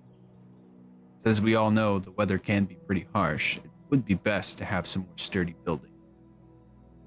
Well, I can't speak for all three of us, but I would imagine that as the materials and the time are available, future buildings will be built with more masonry. The currently standing ones, I'm not sure how we would go about transitioning the materials of the building from one to another. Okay. Well, this task force helps further the village in many different ways, some of which are included in what I've stated here, inquired about. Then I'm open to the idea. All right. So hammer out the details. I'm sure this is a discussion we could have on another day, the details about what you're curious about. Perhaps tomorrow, if it's not too busy. Maybe after the envoys show up would be best. So Crass nods as you say this, and Valdine speaks up again. He says, That is that you mentioned that something we are planning to do. We will have some sort of small banquet in your honor as a welcoming to your group. We'll hold it at the building that we wish to bestow upon you for the task force that you embody. But as you said, after the envoys would be the best.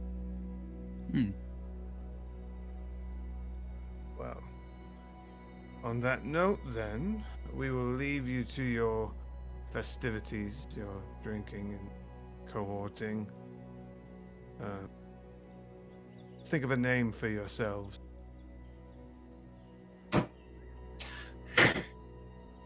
And get back The to measurers. We didn't. We're not going to be the measurers. Or we'll just be the measure. That I we'll almost discuss. this. like that. I That's not completely, facetious. I hate it a lot less than I thought I would. All right. Well, we're gonna end the session there. So, thank you all. That is gonna be the session for tonight. Thank you for joining us. We hope to see everybody next Tuesday as the adventure continues. Thank you and good night. Thank you all. Yay. Thanks for tuning in, guys. I thought I was unmuted. I wasn't. Hey, we're also going to be posting this to Oh, no. YouTube, and Yeah. we're going to have podcasts posted on Spotify, Apple Music, and then I'm missing one, iHeartRadio, one of those. Yes. So those are kind of in the works, but YouTube should be posted hopefully by tomorrow. Yes. We're going to get into a better schedule about that since everything was all over the place for me today. So, but yeah, so. Thank Goodbye. you, everybody. Have a great Oh night. yeah. Bye bye. Goodbye. Oop.